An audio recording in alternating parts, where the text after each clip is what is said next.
Hello everyone, and welcome back to Tales of Vesperia with Chaos Counseling. Hold on. Okay, yeah, the sound is coming through just fine. Okay. Recap, I guess. We finally caught up to Flynn, and we found him in a town that magistrate or governor, whatever, I forget his official title, is so cartoonishly villainous. He is using technology to make the weather bad 100% of the time, so people can't go out and go fishing to make money, and anyone who tries, he shoots, has their boat shot down, specifically so we can force people who need to pay their taxes to go hunt a monster for his amusement. Now, because he is so transparently evil, but the knights don't have the authority to search his house without cause, we're gonna go break into his mansion, so the knights have cause to come to his aid and conveniently find all the illegal shit that's in his house. I want to be clear. This part of the game, and this plot point in particular, is one of the few things about this game I have no notes. I think this is genuinely the best part of the game, and it's the best idea this game has going for it. It's just a crying shame the game doesn't choose to pursue it. This place seems to get bigger every time I look at it. Are members of the council really that important? I'll kind of explain what I mean as we go along, but this is, despite how good this bit of the game is, it ends up being a factor in why I think this game's total shit. The council is a body of nobles which aids in the political administration of the empire. Which means they basically represent the empire's interests. Huh, you don't say. So what about getting inside? Shall we see if there's a back entrance? Tough luck. Place is surrounded by a wall. Oh, yeah. And there's no getting inside unless you can clear it. Right. Huh? You won't last long if you go screaming in a spot like this, your ladyship. By the way, if you don't remember, this is the guy who was in the prison cell next to Yuri, who gave Yuri the key to get out of his cell, and told Yuri how to access the secret passage under the statue. I'm sorry, but who are you? What do you mean? Me and the kid there are old friends, right, pal? Ironically, when I first played through the game, he was the only character from the game I actually liked. Upon revisiting, he's actually the only one of my least favorite characters in the party now. Albeit not as... I will always hate Yuri. Like, Yuri will always be my least favorite Tales protagonist by a long shot. What are you looking at? I barely know this guy. Now, don't be like that. What about the fun times we had in jail, Mr. Yuri Lowell? Huh? I don't remember telling you my name. See? You're a celebrity, Yuri. So what's your name, mister? Huh? Ah, right. I suppose Raven will do for now. For now, huh? Who the hell does this guy think he is? I will say his as much as I don't like Raven as a character, his story has some interesting beats. It's just, I don't like a lot of what he ends up doing in the story. Well, Raven, it's been lovely seeing you again. Now buzz off. Aw, come on. You're trying to get into the palace, right? You just leave it up to old Raven. Shouldn't we stop him? Actually, he pulled a trick like this that helped me get out of the castle. Really? Well, then maybe we can trust him. I'd like to hope so. They're coming over here.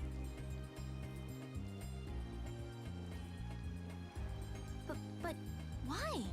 Oh, wait till I get my hands on him. No one uses me as a diversion.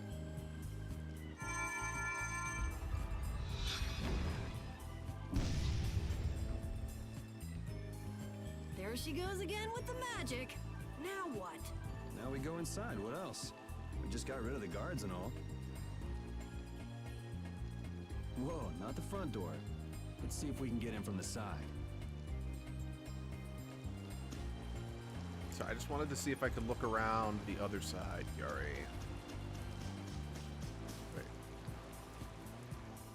Wait. Hey, so we meet again. Glad to see you're okay. Catch you later. Wait.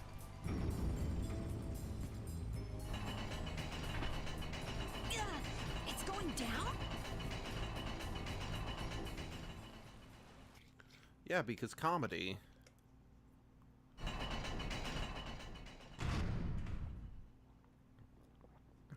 No, I don't believe this.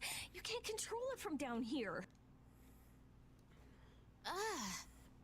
Something smells rank. Blood, along with something else? It smells rotten. I wonder if he's into raising monsters, too. I mean, the fact that he released Ribgaro kind of proves that he is. Could be. He had Ribgaro after Thank all. you, Rita. Help me! What was that? What is this place? It sounds like someone's there. Let's go. Hey, you! Bring that Raven creep to me right now! Huh? Why do I have to do that? You're friends with him, right? I told you I hardly know the guy. Oh, really? You met him in jail, right? That's pretty shady if you ask me. Yeah, but we've I already can't really established argue with Yuri's a that. pretty shady I character. think he's kind of strange, but he Which didn't seem again bad is to not me. in and of itself I a don't think he's all problem. that good either. Again, I really want to emphasize Yuri being edgy is not the problem. This looks easy. It's just the anyway. We'll get there when we get there. Albeit, I do think he is an obnoxious 2000s edgelord.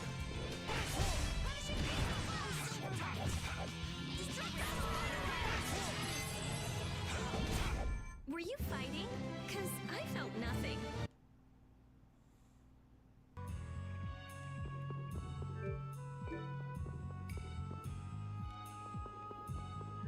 Sorry, I seem to... I, for some reason, seem to vaguely remember that in the original Xbox version, there was a way to pull up, like, a mini-map of this dungeon to keep track of which rooms we were in, but I couldn't get it, but it wasn't pulling up.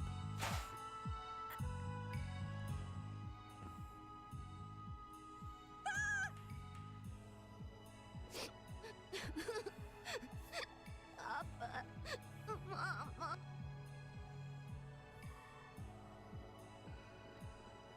Everything's going to be okay. Can you tell me what happened? A scary old man brought me here. He said it was because Papa and Mama couldn't pay their taxes.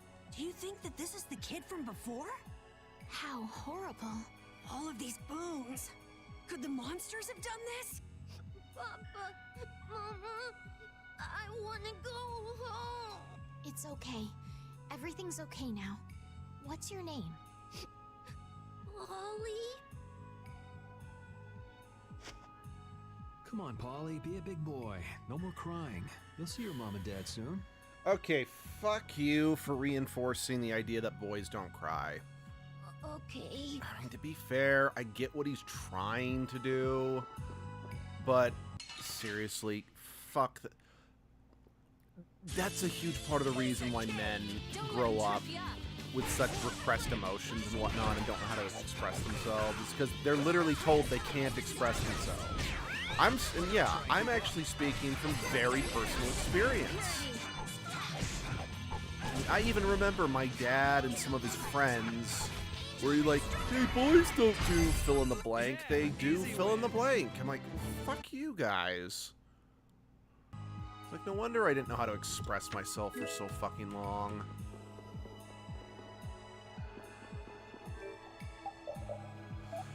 So, I do want to be clear.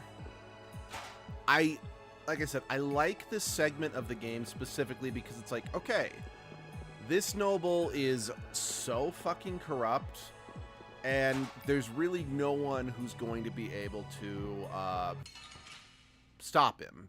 And even if they called the Empire down on him, he would just be like, okay, let's quickly clean up this place before the Empire gets here, and then he can avoid all consequences. My complaint is he's a little too cartoonishly evil for me for the story that this game's trying to tell. Because, to be honest, this game feels like it's trying to tell a more nuanced story about good and evil, right and wrong, morality, so on and so forth, you know, what, blah, blah, blah. And honestly, if that had been more what the game was about, I would be 100% for it, and I would be singing this game's praises. The problem I have with it is that the villains that represent the Empire early on are so over-the-top evil. I mean, granted, given that lunatic who's currently president of the United States, maybe it's not that unreasonable, but it does lessen the impact of the nuance the story could have had. Because just to... part of me wants to just... Let's just say there's another character in the game who,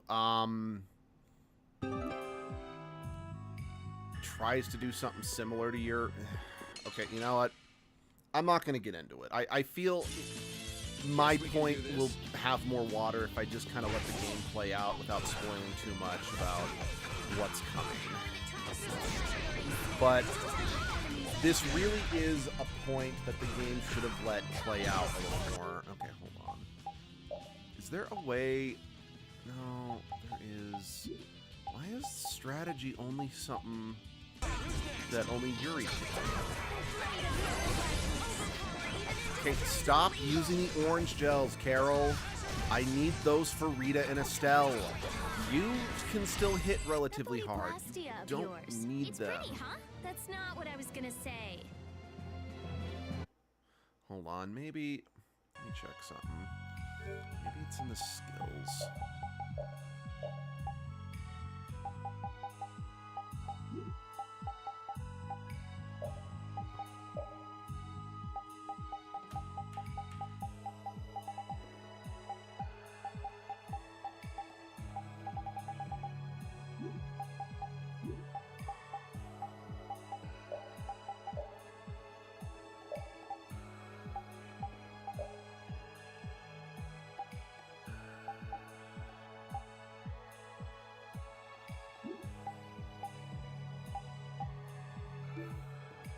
Seriously, there's no way to affect that? So, the reason I'm not using repeat, like, at all is because, I mean, okay, then again, I accidentally got that level spike, so it probably doesn't matter, but repeat's really squishy from what I remember. Like, I get he's supposed to be a glass cannon, but the AI of repeat is kind of bad. So, I just don't really feel like dealing with him. Plus, he's a dog. And while I normally love doggos, his design is...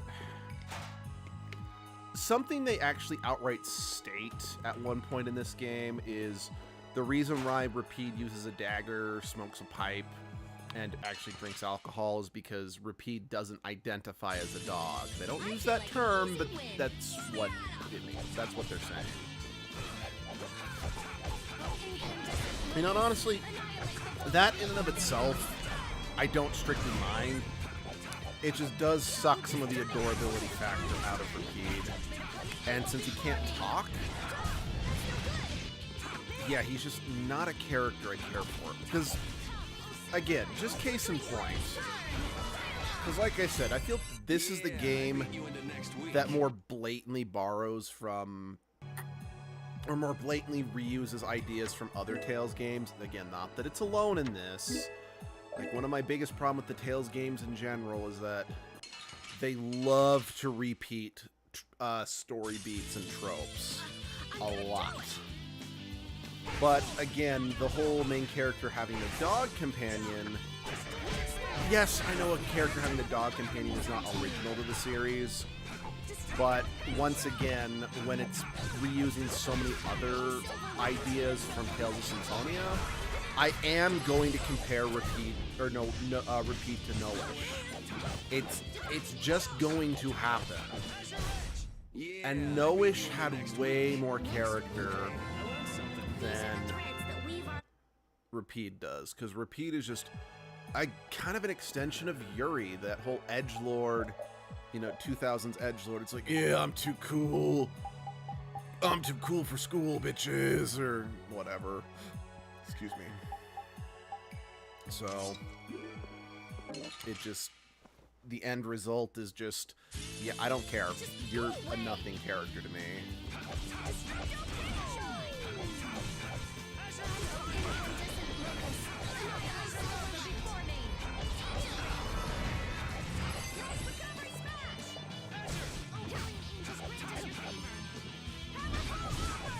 Although it is nice to see that Yuri is, you know, constantly expressing his admiration for one of our favorite game developers, Azure Twilight. Why am I doing... Oh, it's probably because the sword I've got equipped.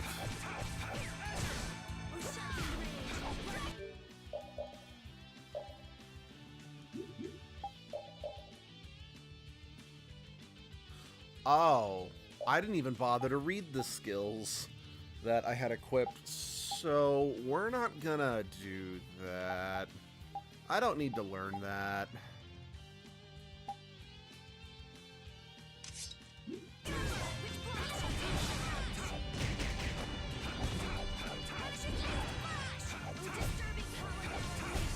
This? No, this isn't scary.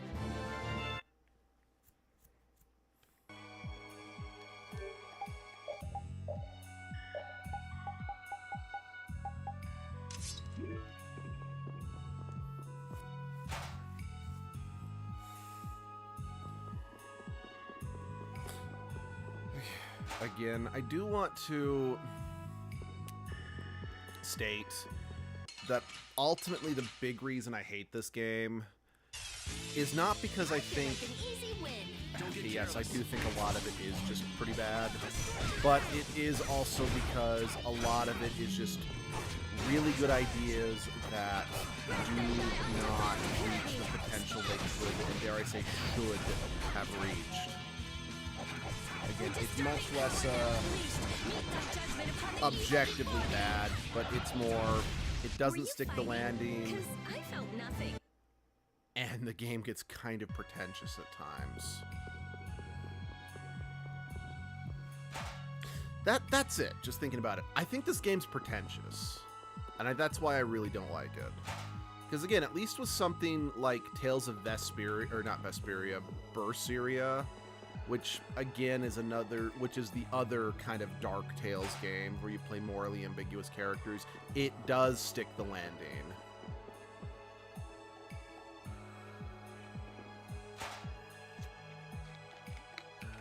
Oh dear. Don't get in my way.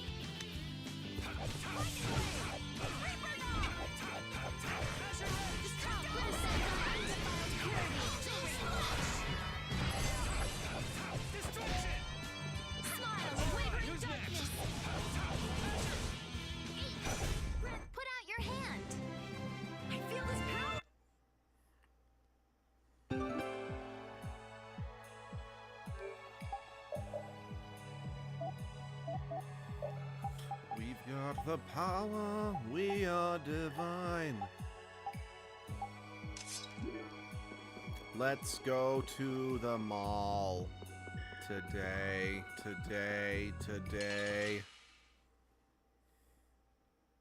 Leave it to me. What if I don't want to, Carol? What if I actually want to have a nice, group effort of taking down these enemies, It's not that I don't doubt your skills or your abilities, it's just life is more fun when we do things together, Put out your hand.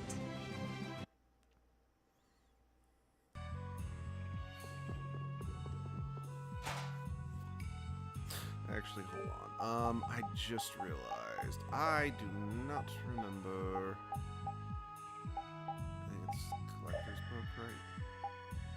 No. Battle book.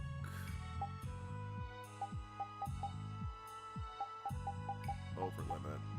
Okay, it's the D-pad that accesses over limit. Sorry, unfortunately, activating over limit is actually not the most consistent thing across the franchise. Like, it's not in every Tales game, but it's not always guaranteed to be you hit the same button to activate it, so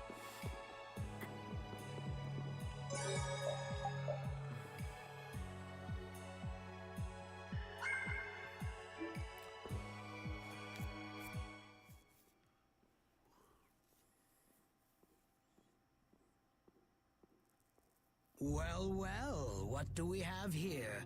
More delicious snacks for my pet, it seems. hi, cartoonishly evil, dude. Are you gonna stroke your mustache? You've got some pretty disgusting hobbies. Hobbies?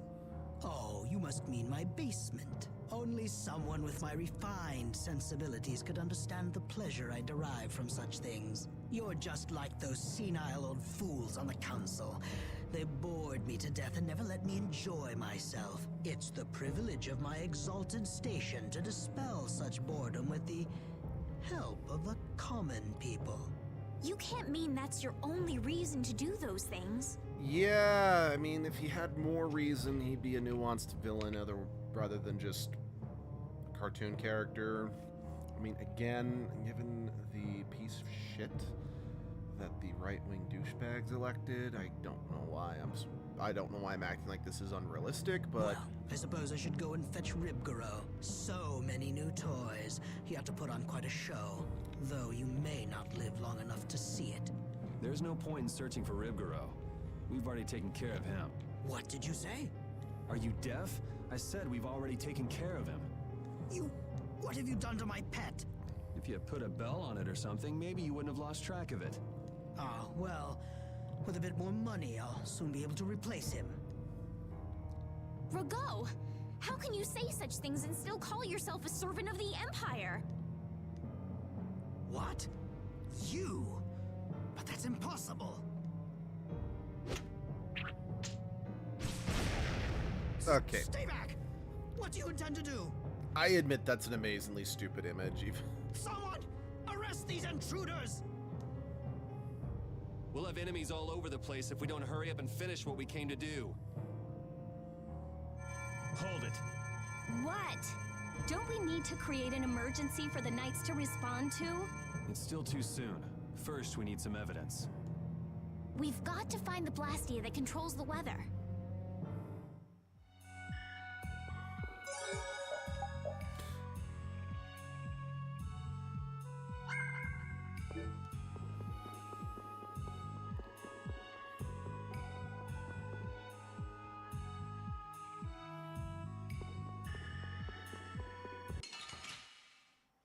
I also love the fact that it's Rita, someone who is, a sanctioned Imperial researcher who's first like, okay, let me create an emergency for them to respond to.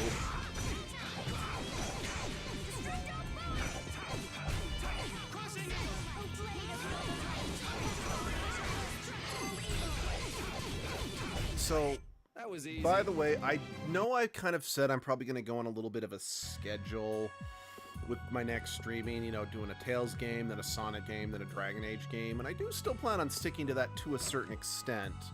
But I have picked up some other games due to some recommendations that it might be like, okay, maybe I want to fit some of these in here and there. Partially just due to the fact, like, one in particular, I'm like, I don't think I'm going to get a full playthrough out of it just because of, well, how do I put this? It was a game that someone recommended to me because they knew my very strong opinions on overly sexualized female protagonists. They're like, you should play this game. So I bought it, but because it was a game for the 360, you know, it was naturally used. So I popped it in just to make sure it worked. And I normally try to watch like the opening cutscene and do a little gameplay. Like anyone who watched my Sonic 06 playthrough knows that I said, I'm like, crap. Why is this? It's like the whole cutscene played just fine when I tested it, but it was lagging and skipping frames when we streamed it. But I got 10 seconds into the opening cutscene and I'm like, okay, I need to stop. The main character was so badly written and so badly designed that, again, in the first 10 seconds of the opening cutscene, I was almost in tears because I was laughing so hard. I'm like, okay, I need to save this. So, like I said, I don't think I'll be able to stomach that game enough to do a full playthrough. But who knows? Maybe I will. And like I said, I kind of want to maybe fit that one in somewhere. Not sure where at this point.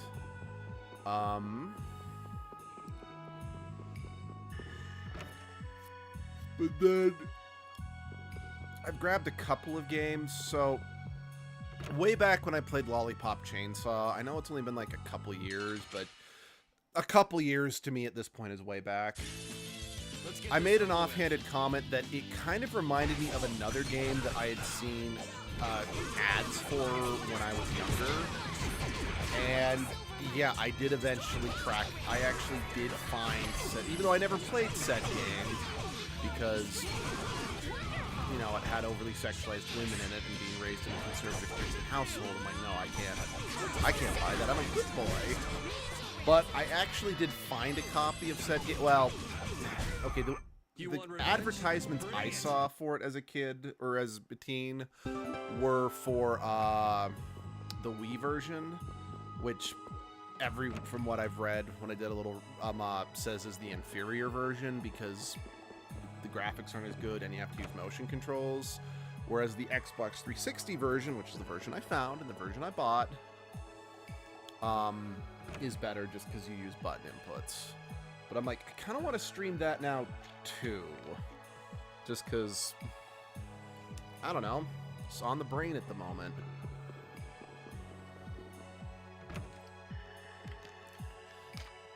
Plus, I ended up finding copies of like several games in that series.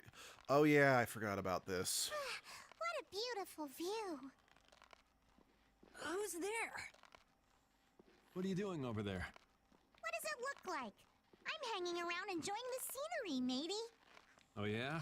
Could have sworn you'd been captured. I think she has been captured, actually. No, I haven't. Shiver me timbers. I'm not the biggest fan. By the way, this character's name is Patty. I'm not the biggest fan of her voice. And it's nothing to do with the voice actor. Much like with Troy Baker voicing Yuri, I'm pretty sure this is just a problem with the directing. I know you. Your name was, Jack. Who's that? I'm Yuri. What's your name? Patty. Patty, huh? We met in front of the mansion, didn't we? And by the way, just in case anyone I forgot from last time, Patty was not in the original release of the game. She was added for the PlayStation 3 Deluxe Edition that only was released in Japan. So her being in this remastered HD remaster, this is the first time she's ever officially been in a Western release of this game. Oh, that's right. You couldn't forget the warmth of my hand and came a-chasing after me. Don't ever say that again, Patty.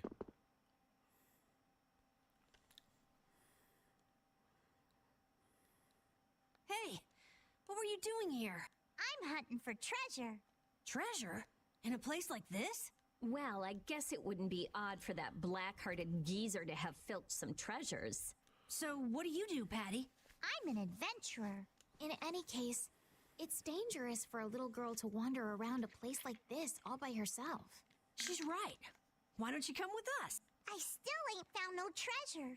Maybe it isn't my place to say this, but you sound less like an adventurer and more like a thief. An adventurer is one who always carries the spirit of curiosity and the desire to push into the unknown. So while I may look like a thief, I'm actually nothing of the sort. Sure, you're not. It's not like I really care anyway. Well, if you're gonna keep hunting for treasure, I won't stop you. What are you gonna do?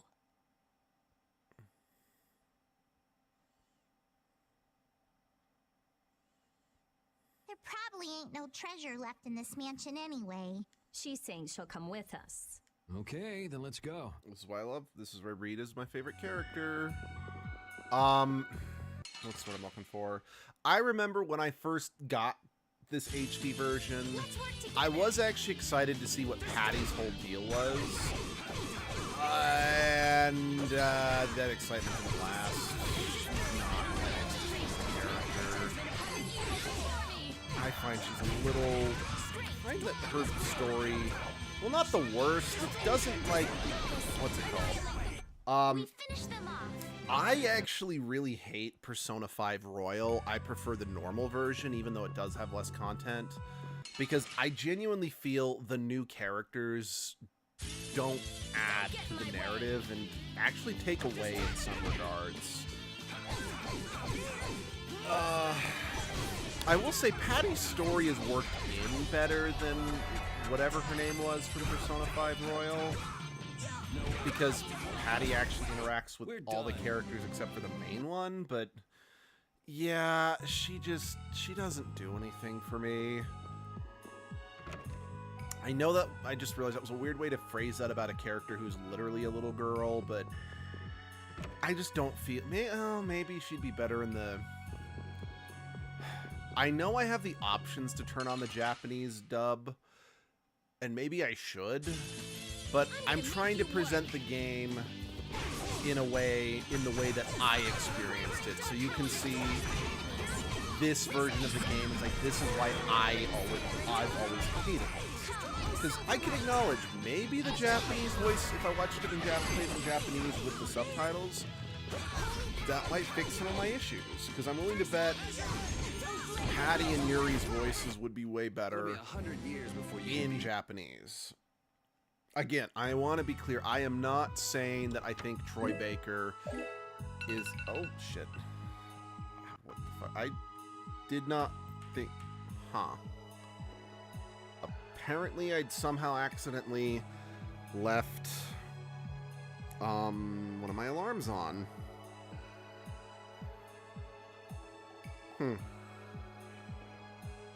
My bad. I didn't mean to do that. Because, yeah, that would have been my final alarm of, okay, seriously, if you do not leave now, you will not get to work on time. Alarm. Because, yeah, I kind of figure rather than using the snooze button on my alarm, I just set a bunch of alarms in, like, 10-minute intervals. That way I can't just keep pounding on the snooze button and lose track of time, and, yeah. I mean, not that I sleep deep enough to really need to worry about missing anything, but still.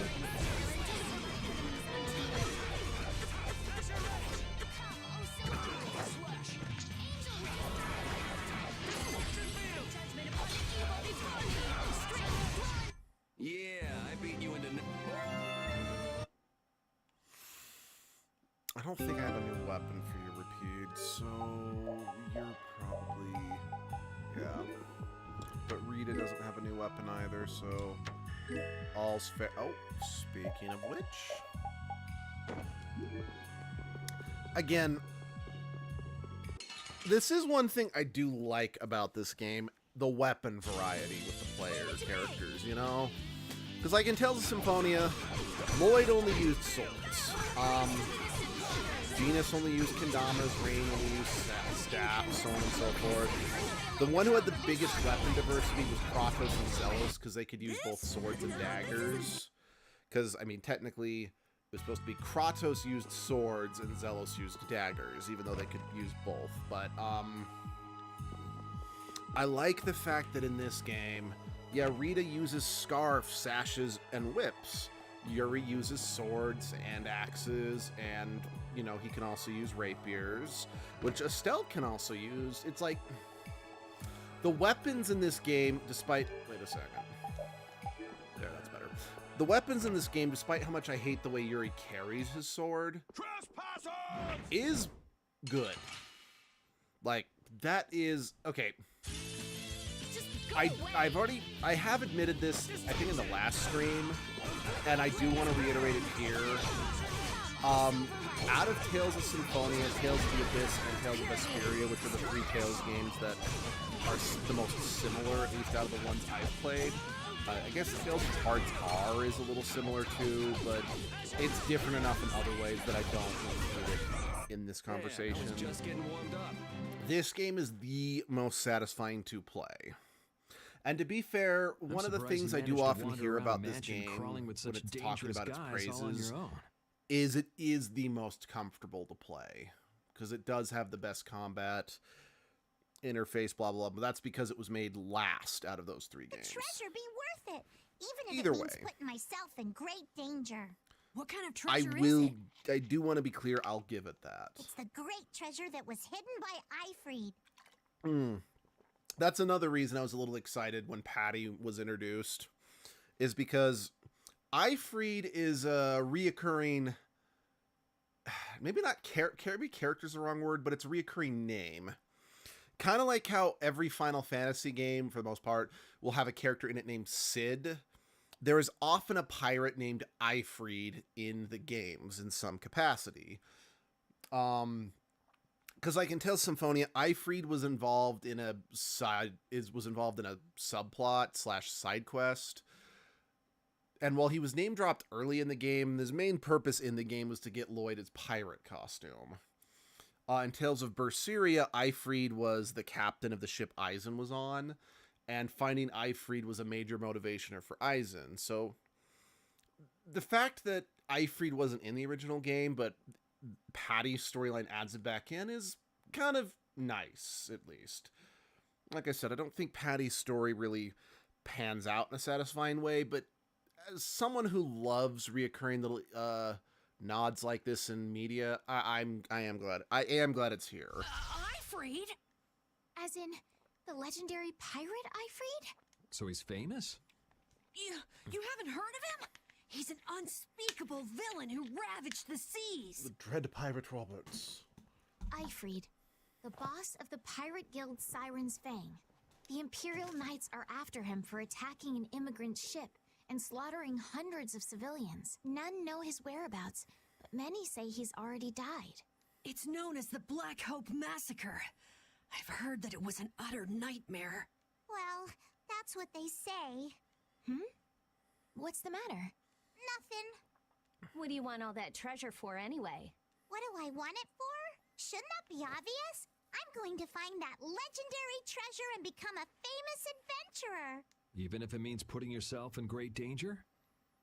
That's the life of an adventurer. Sounds like a lot of fun. Fun, eh? Then how about it, matey? Want to join up with me? It sounds right up my alley, but I'll pass on that. I don't really have time to spare. You're a cold one, Yuri. Even colder than a shark's skin. I've heard that's an absolute lie. I've heard sharks can be absolutely adorable and love cuddles. Shark skin? But I like that about ye. You do? Wait, does that mean Patty and Yuri are... It's love at Oh first god, I sight. forgot about this. Look, Yeah. I don't think that's such a good look, idea. I know it's being initiated by the little girl and, you know, kids romanticizing older people that they fantasize about. That's a thing that happens in real life, but I never like it when it shows Love up. at first sight. Ugh, whatever. Can we just hurry up and get out of here?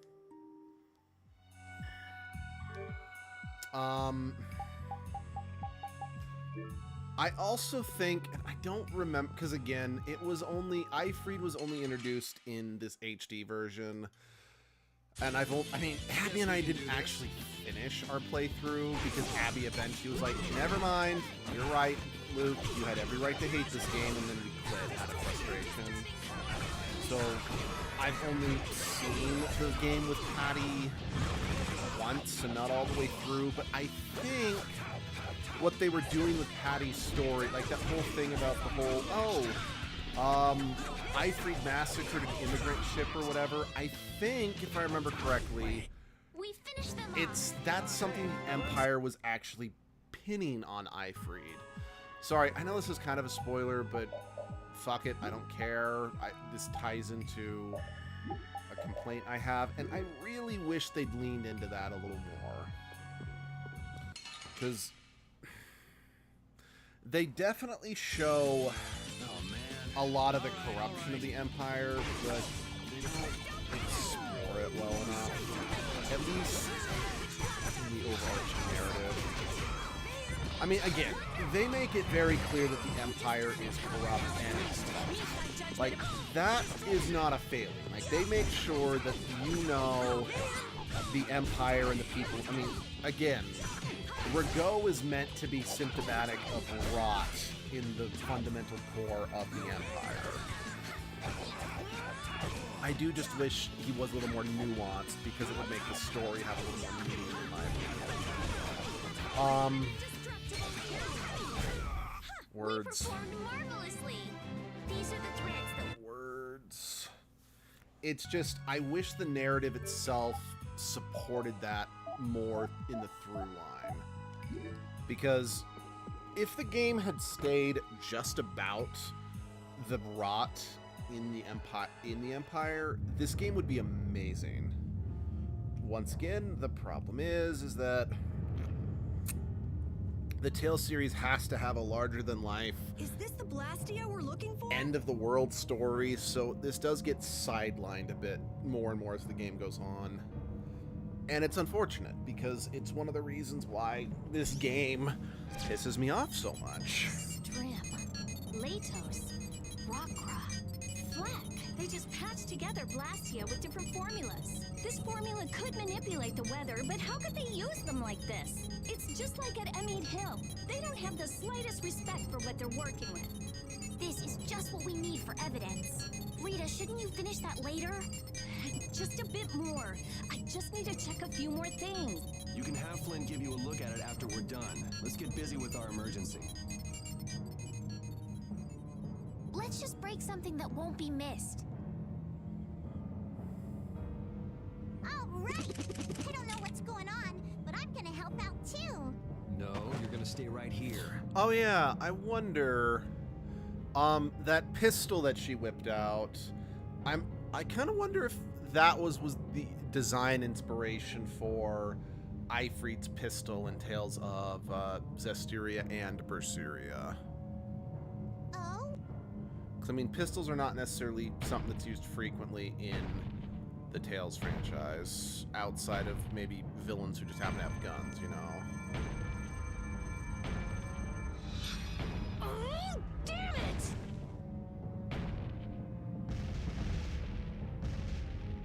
Jeez, what got into you all of a sudden? We've got to give those knights a good reason to show up, don't we? Yes, but I don't know if we should... No, I agree with Reed on this one. This is exactly how you put evildoers in their place. Really? What a way to behave in someone else's home. Fuck you, the time asshole. has come for you to earn your keep. I want all of them captured. Whatever happens, though, take care not to kill the young lady. Which one? No There's way. 3 Are young these guys ladies. from the Blood Alliance?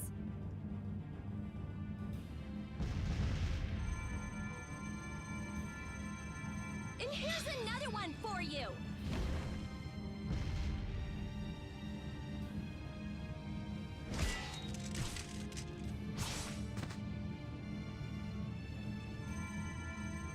That's enough. We're getting out of here. What are you talking about? I'm not finished yet. now, we'll run into Flynn. I'd rather not deal with that. You don't seriously think he'll come that quickly? Yes.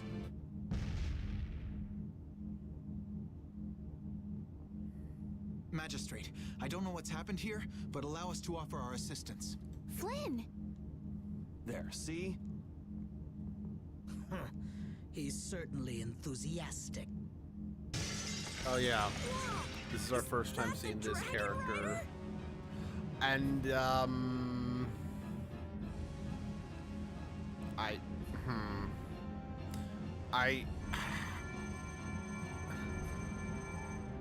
I seriously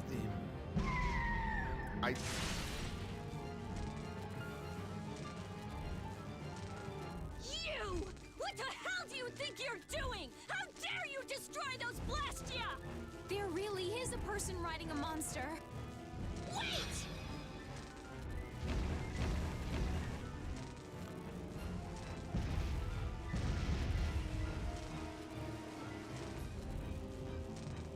yeah, I don't know what's up with like the KKK helmet.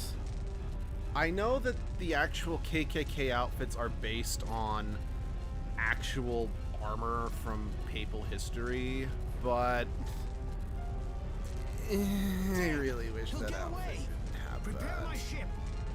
Where do you think you're going? Like, I really wish the Dragon Rider had a different design, and thankfully they don't wear the armor for the entire time we interact with that character, but What the they hell? wear it a What's lot. monster like that? That was the Dragon Rider. Dragon Rider? More like Dragon Freak. Hurting my Blastia like that. Dragon Freak? You know, Rita, that Blastia wasn't even yours. Anyway, why do you think someone would go around destroying Blastia? That's a good question. I'd like to sit down and pick that Dragon Rider's brain sometime.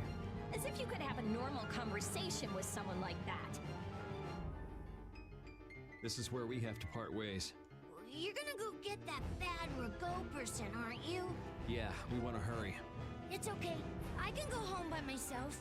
There's a good boy. You shouldn't go running into danger anymore either, okay? Got it. I don't think she actually got it. Estelle, what's the matter? I still can't believe the magistrate could do such terrible things. Sadly, it's pretty common. Haven't you already seen what the Empire's capable of several times on this trip already? While you guys are having a nice little chat, Rago's escaping in his ship. I never thought we would meet the Dragon Rider in Rago's palace. That was a dragon? I'd never seen a monster like that before. Yes, it had a very different feeling to it than any monster I'd ever seen. I wonder where it flew away to after that. I'll bet it has a hideout somewhere, but we don't have enough information to find it. Enough! Enough with that Dragon Freak! Just thinking about that jerk makes me furious! I knew that yeah. Sorry, I didn't.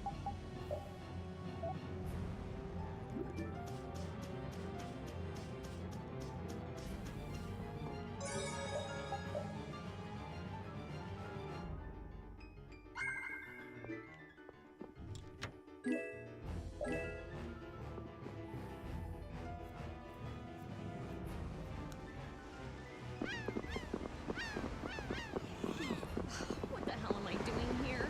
Here we go! Whoa! Hold it! Hold it! Hold it! I'm not ready! Deal with it.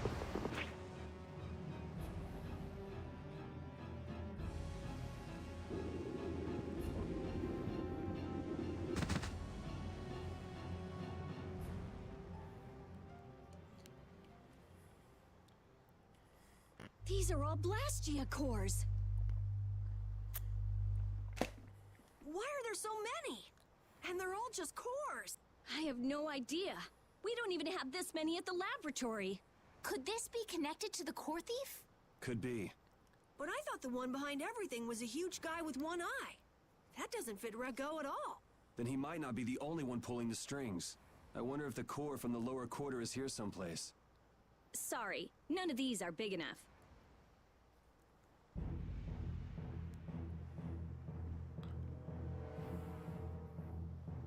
I knew it! These guys are with the Blood Alliance. They're one of the 5 master guilds. I feel like Dude, you don't even get to follow up that thought with anything substantial, Carol. Now it's time to fight.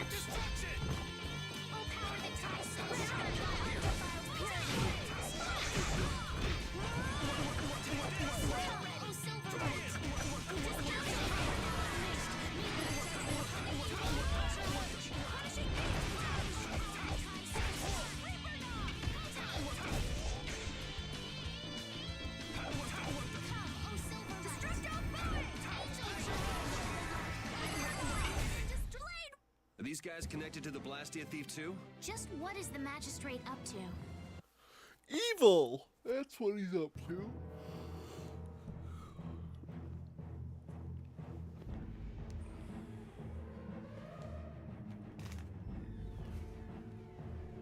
Out of my way! Ha! Was that spineless worm Rago running from a bunch of kids? One-eyed giant. So you're the one getting people to bring you all these cores? Maybe I am. You're quick, and you got guts too. My arm's gonna feel that.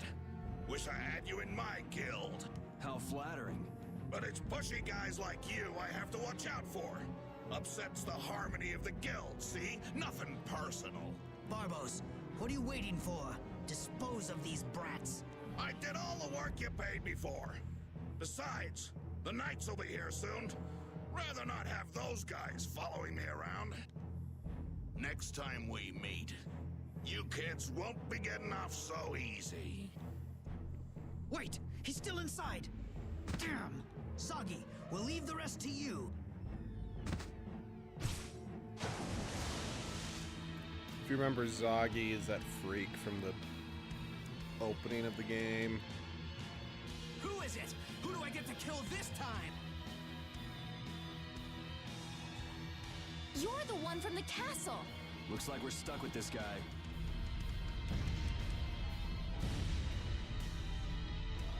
My blade, it aches to kill. I've got to kill something. I hate this character. He is not interesting. Whoa. Go easy on me this time.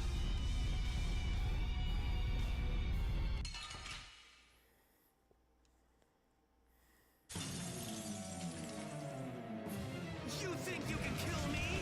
Go ahead.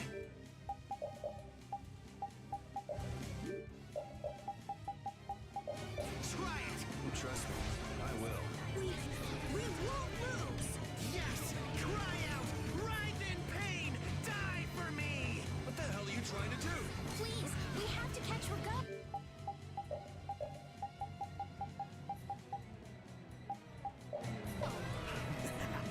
You can't hurt me. So we'll just keep pounding you until the end. Grant them thy undefiled purity.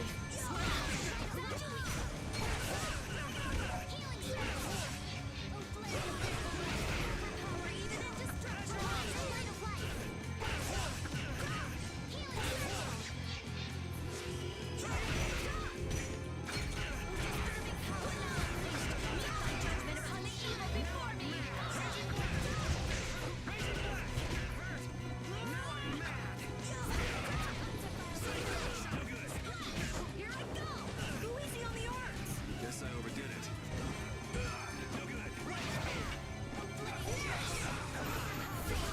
Carol, you have no room to talk about overusing hearts. Wow. That sucks.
I didn't do the Don't let me see special you again. challenge I for this agree. fight, but I wasn't outright trying to. I wasn't outright planning on doing all of them this time around. That hurts. Well, you put up a good fight. I retreated.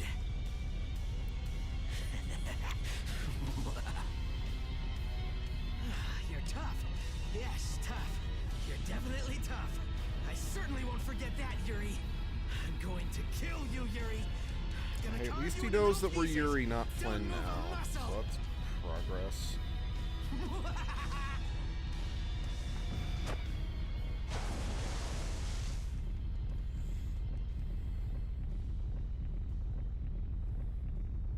What? It's sinking!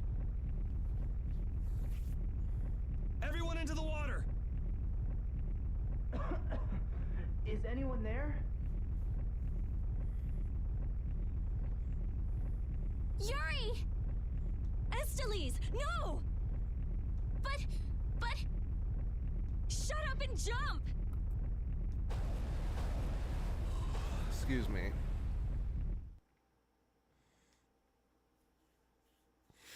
Actually, another thing in regards okay? to, you know, that schedule I kind of said about wanting to work some I other am, games in but besides just Yuri- those 3 series. I also realized I haven't played. I've only played one Shantae game for the channel, and I haven't played one in a while. I should probably play one Yuri! again. Thank goodness! Oh, man, that's salty. I must have drank a bucketful. Who's that? Yoder! What? You know him? Look! A boat! We're saved! Hey! Over here! But yeah, it's also like maybe maybe I should add Shantae games into that schedule. But then I also want to play the other 3 Pikmin games, albeit not as Edgelord, because It looks like everyone made it through unharmed. that's one way of looking at it.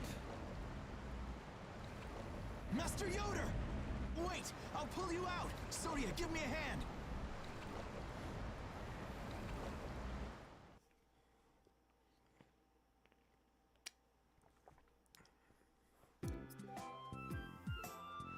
Yay, we're at the other port. Relaxing music and shit. I owe you my thanks. You saved my life.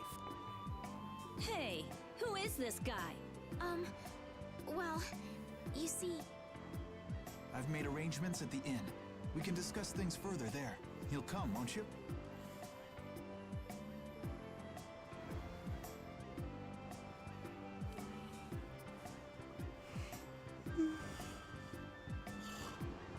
I thought you were done for when the ship sank with you still on it. Seriously, I was pretty worried for a minute. Excuse me. Glad you made it. It sank faster than I thought it would. I was a little freaked out myself. You almost died and you were just a little freaked out? There's something wrong with you. I don't think so. Especially when you're in the moment where you're frantically trying to save someone like that, you're probably not really going to be too focused on, you know, the details about how quick you're sinking or whatever.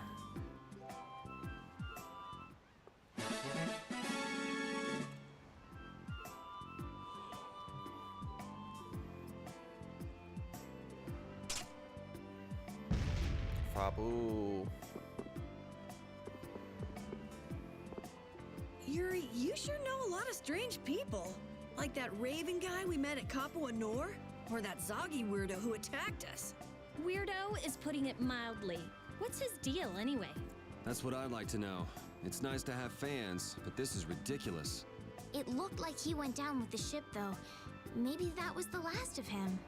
I don't know, common sense just doesn't seem to apply to those kinds of people. Man, I really don't want to see him again. Well, even if we do, he'll be gunning for Yuri, not us. I've got nothing to do with this. We'll deal with that when the time comes.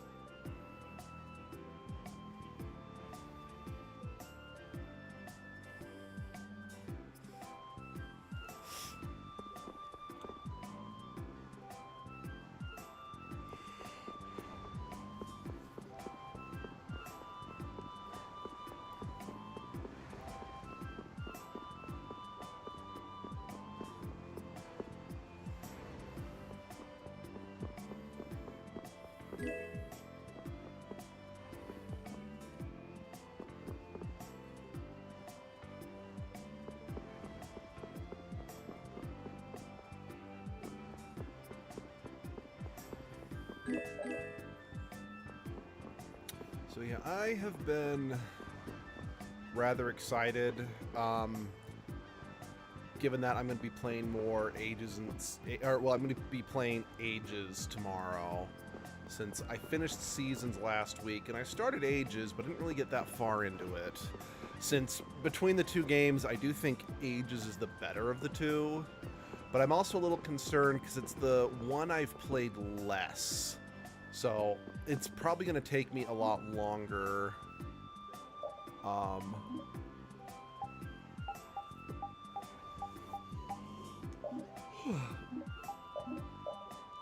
It's going to probably take me a lot longer to actually beat the game. So, like, for those who don't know, Ages and Seasons was originally planned to be a trilogy of games. There was going to be a third game. I mentioned this in the stream, since, you know, in Ages, in Seasons, there's, you know, the Oracle of Ages and the Oracle of Seasons, represented by Din and Nayru, who are the name of two of the goddesses in the Zelda mythos. And then there's Feore, who's in the Maku tree, who's the third Oracle. She's the Oracle of Secrets, and she's named after the other goddess. Well, third game got canceled just because they ran out of time. And unfortunately, because they ran out of time, Ages or Seasons... So Ages was completed, but they didn't have time to complete Seasons to their full extent that they wanted. So unfortunately, as a result, the game is lacking in complexity in the way that Ages is. It's... I mean, granted... Oh, this is where Kaufman... This is Kaufman's place. Cool. It's... The trade-off is that Seasons is a little more action-based, where Ages is a lot more puzzle-based, which, don't get me wrong, I actually liked Seasons better as a kid, because I've never been good at the puzzles, but it does mean Seasons does lack some depth compared to Ages, so I'm glad to be on Ages now, because it does have the better story as a whole, as well. Let's see, the other thing...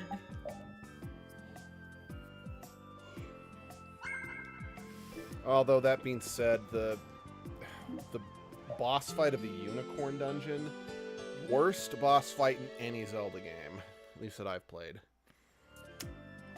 Because it doesn't matter how many times I've played it, it just feels like luck if I'm actually able to beat that one without dying, because of how jank the controls are for it. Piece of shit. You! Yes? Have we met somewhere? Convenient time for amnesia. I know somebody who can fix that for you. Amnesia? I'm terribly sorry, but this is the first time we've met.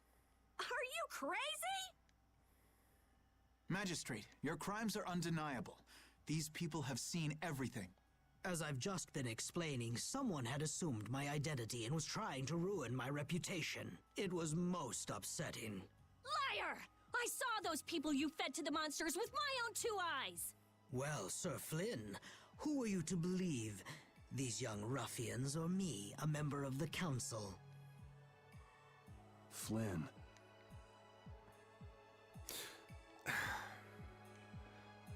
It's settled then.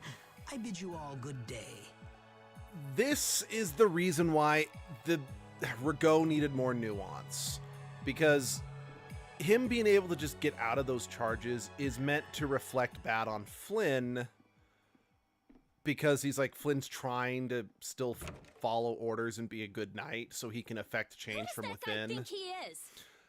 But because Rigaud is so cartoonishly evil, it's the same reason why I hate Fire Emblem Fates, is that they made the villain too cartoonishly evil. So it just makes the characters who go along with them, even if it's something that they have to do for political reasons or whatever, it just makes them look dumb, and it's just such a missed opportunity. And this is just something that keeps happening to Flynn in this game. And who the hell is he? Settle down. This is...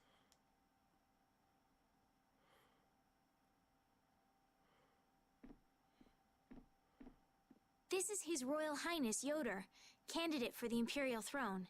Huh? Yeah, right, Estelle. Good one. What? I'm only one of the candidates. It's true. With the passing of the previous emperor, Master Yoder is a rightful heir to the throne. Really? Yes. An alleged imperial heir captured by a so-called magistrate. That's interesting. I see. Then this incident means that A little too juicy for public consumption, huh? I just... It's got something to do with your decision to leave the castle, doesn't it? Do whatever you want. I've got no interest in an empire that just sits and does nothing while its people suffer in plain sight. And once again, Yuri is right. And I think that's another reason why I am a little annoyed that Rigaud is so cartoonishly villainous. Because if he, I mean, again, quite frankly, they can keep his over-the-top evil and torture and yada, yada, yada. That's not the problem. The problem is the way that Rigaud was portrayed. They should have made him look clean and pretty, if that makes sense. So there's nuance to him rather than just, oh, ha, ha, ha. Anyway. Yuri, and what have you changed by turning your back on such an empire? We need just laws laid down by the government to ensure that people can live lives of stability and peace. I mean, oh, again, I really do like this scene. I want to be very clear. This game is actually really good at the beginning. Those same laws just let Rigaud walk out that door. Because that's what I like about this scene. They're both right. Which is why you and I became knights, Yuri, to change things like that. Exactly. God damn it, this scene is good. If we couldn't make it happen by yelling about it from below. Exactly. Then we said we'd gain honor and trust and fix the empire from within. Mm-hmm. Remember? So, in order to get ahead in life, I'm supposed to stand by while somebody feeds little kids to monsters? Again, they're both right. I love this scene. You want me to look the other way when our people in the lower quarter are being bled dry by taxes? Yes! It's because I can't do those things that I quit being a knight. I know, but has anything changed because you quit?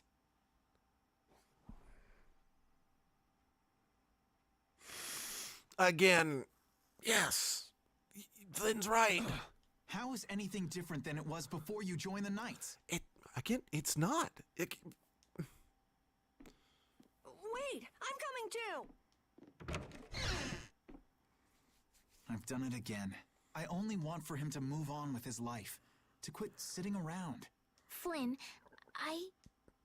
My apologies for such an embarrassing scene. What do you intend to do next?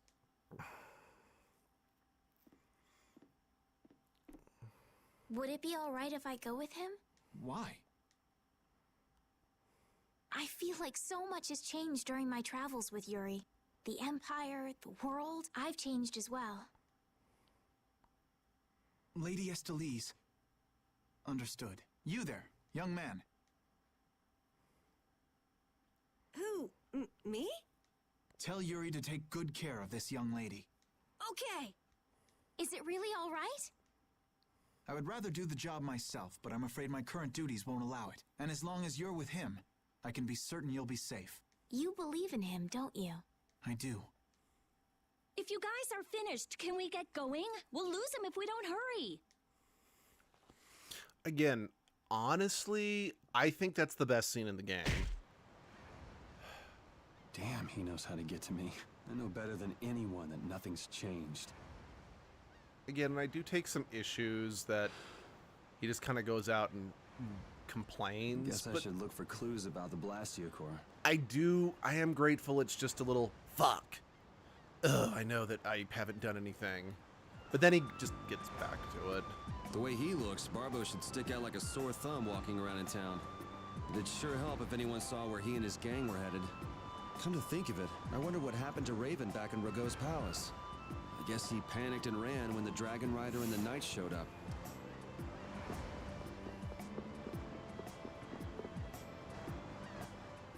Hey, it's him. Again, that scene between Flynn and Yuri, that should have been the backbone of the entire game. But it doesn't get fully dropped, but the game doesn't embrace it the way they should have. Huh? Hey there! Long time no see! Isn't there something else you should be saying? Something else? Can't think of anything. Well, they say the deceived have better memories than the deceivers, don't they? I'm just terribly misunderstood. Honest. You need to see a doctor for your tendency to unconsciously cause trouble to others. You might see if you can get that foul mouth of yours checked out, too. You had a comeback for everything, huh? If you don't stop putzing around, the Knights are gonna throw you back in jail. Ha! The Knights are a bit too busy to bother with me. I saw a rough-looking guild group moving to the northwest not too long ago. The Knights can't just turn a blind eye to them, can they? Rough-looking, you say? Was it the Blood Alliance? Beats me. By the way, what was your business back there? Nothing special. I was looking for an apatheia. What is an apatheia? Supposed to be like a really strong core. Heard that it was there, but I guess I had the wrong information. I see. An apatheia. Important. Oh, Yuri! Hey, over here! I'll get you, old man. Maybe I'd best be off now. Yep, the Amazoness has emerged. Wait! Damn it! Now be too senseless! Why'd you let him get away? He said he's terribly misunderstood. What? What does that mean? Oh, he got away! I'll catch that bugger one of these days. You should leave him be. Going up against that kind of guy is just a waste of energy. You alright? Just let me take a little break. Sure, you can have a little one. Then we've got to go. Go? Go where? We need to follow the Blood Alliance to get back the lower quarters Blastia. Did you get a lead on where to go next? I heard that a shady group from a guild was headed to the northwest. It might be them. To the northwest of here. The only city I can think of in that direction would be one that was destroyed in an earthquake. What could they want to do in a place like that? Good question. And yet, you still want to go? I'm just saying we should go and check it out.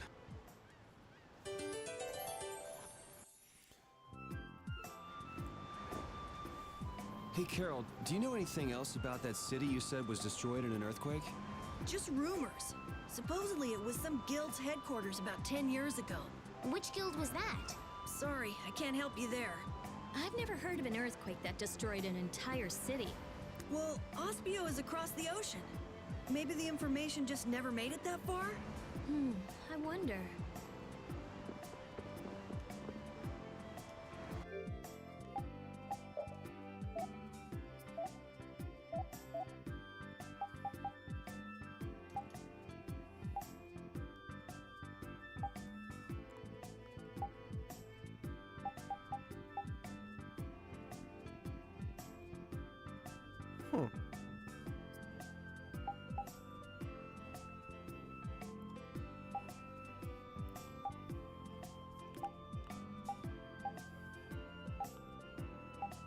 Wait, okay, well, combo force, not combo. Sorry, I could have evade 3. That is what my brain was seeing.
check to see if Estelle's got her new shield yet. If she's got all of her skills in that new shield.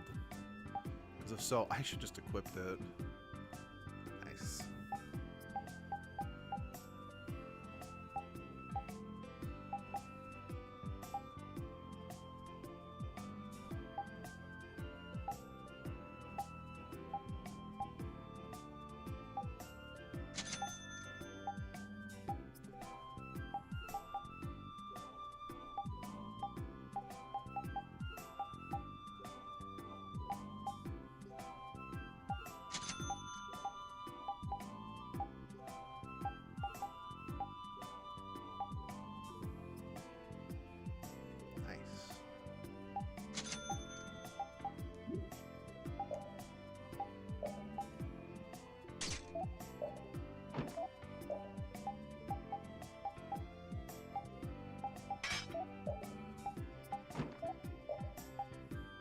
Please cling. Alright, let's go.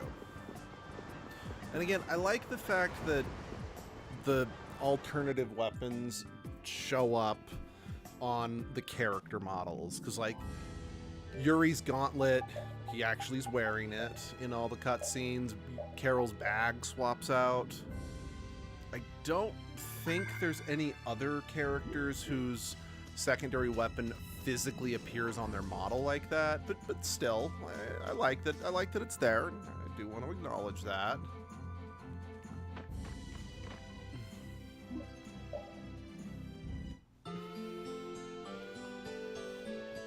Because again, I know that nowadays, equipping new pieces of armor physically showing up on a character, that's just almost accepted and expected, and well, at least in, maybe not in JRPGs, but that sort of thing is just standard in RPGs. Like Dragon Age, Mass Effect, Skyrim, so on and so forth.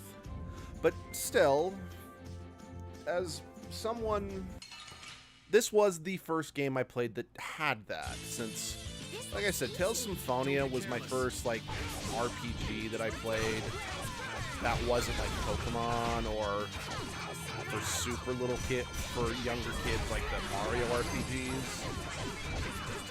And the fact that Tales of Symphonia had second costumes blew my fucking mind as a kid. I'm like, wait, you can alter the way the main character looks at will? So the fact that I then went from that to this, where, yes, this game also had second costumes, but like I said, the changes reflect, I mean, hell, the fact that Yuri is actually shown walking around with the sword he has equipped, because again, like Lloyd, Luke, and Emil, who, they're the main characters of the other Tales games that were released around the same time, they all had like a default sword model. And amusingly, for both Emil and for Lloyd, the default sword model that they used in all their cutscenes were not actually weapons you could get and you could equip in-game. Which I just think is funny. I think you could with Luke, but it's been a while since I've played Tales of the Abyss. And since I have the 3DS remake, which I wish they would port Tales of the Abyss to the Switch or the PS4 or whatever, just port it to something that's not purely a handheld, just because even though I have beef with Tales of the Abyss, I understand why it's one of the most well-beloved Tales games, so more people do deserve to be able to experience that one, even if I think it's super overrated. Plus, it would just be nice. That is one that I would like, the same way that I'm streaming this game because I hate it and I kind of want to share my misery. Were you fighting? Like I said, I don't really like Tales of the Abyss very much, but I would like to stream it just so I can kind of get your guys' opinion while also kind of stating my case while playing through it. Again, kind of like what I'm doing right here.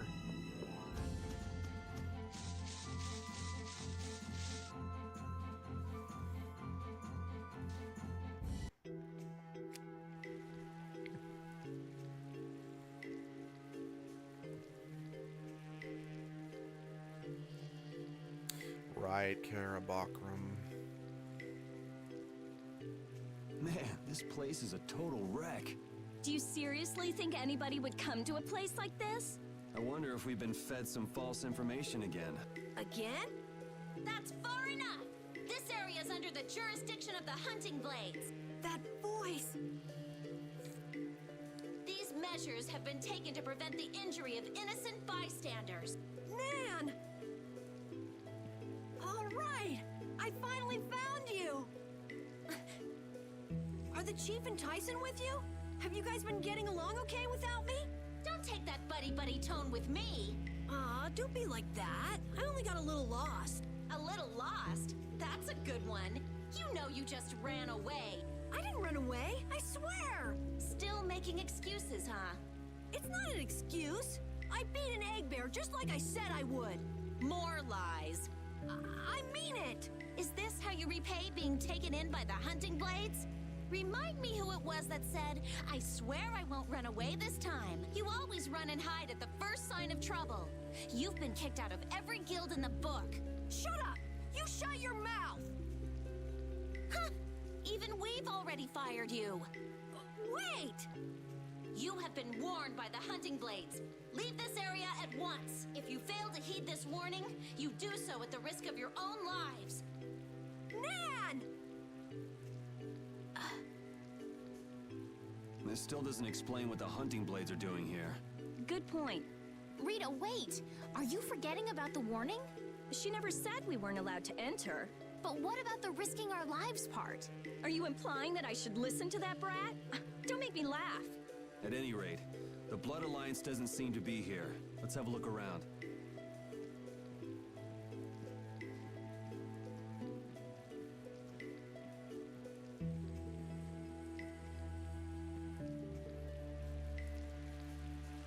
Man, why did it have to end up like this?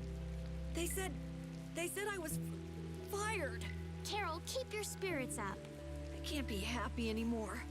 It's like her words are a dagger in my heart. She was just worried it'd be too dangerous for you. There's still hope. Huh? You think so? Whatever. I don't care about what she thinks. The problem is your guild, right? I get it. Right. Yeah. I don't care about Nan. This hurts to watch. I'm rooting for you, Carol. Again, I don't like Yuri as a character, but the kind of big brother role he plays to Carol is one of his genuinely what sort good of Blastia points is this? that I have no notes to give. Get your grubby mitts off it. That Of is one course, of the best part of Yuri's It's slightly different character. from the norm, but it looks like a type of warp Blastia. Its activating mechanism is... let's see... Huh? What's the matter? There's no activation switch. It's properly equipped with a core, and it doesn't look like it's the type where you can activate it by removing the core. So maybe there's an activation switch located somewhere else? Perhaps. If there were another Blastia like this one in this town, it wouldn't be too unusual for there to be some device to manage all of them at once. Oh, so we can't activate it then. Too bad. Huh? Why is it too bad? I just had a hunch it would lead to something interesting. Blastia isn't a toy, you know. Couldn't we just look for the device that's managing it? Yes. Sure, maybe we can find it.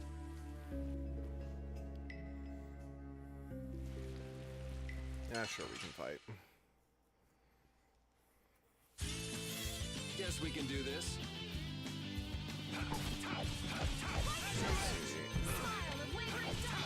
There are... Sorry, I'm just thinking. We have... So, if this was the original game, there'd only be 2 more characters for us to recruit. And that would be Raven and then the last character, but again, because this is the HD version, we will eventually get Flynn and Pat as permanent party members too. So we've got 4 more characters to go until we have everybody. It's just, we have this group for a lot of the game. Was this town really destroyed by an earthquake? The buildings all look kind of strange. Yeah, they don't look like they collapsed from the ground shaking. Something's weird. Yeah, so how were they destroyed then? Got me. Maybe we can find out by asking someone who used to live in the town. That's not really why we're here, though, so why should we care? You actually have a point there. By the way, I mean, I know my last couple streams of this game have been shorter than I would have liked because I kept falling asleep.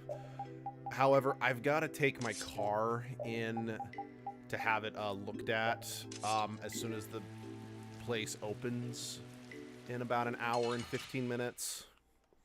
Just because I'm going to be booked pretty solid today, and I'm not going to have a...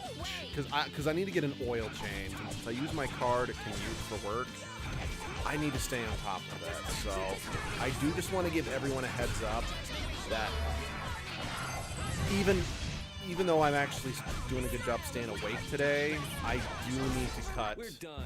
I will need to cut the stream short, just period. Just because, again, I really... That's something I really need to make sure I take care of. I'm going to try to beat this dungeon / town before that happens, though. But it is something like... I should probably be upfront about that. I mean, I know we've been streaming for nearly 2 hours, so... I have not been upfront about it, but still...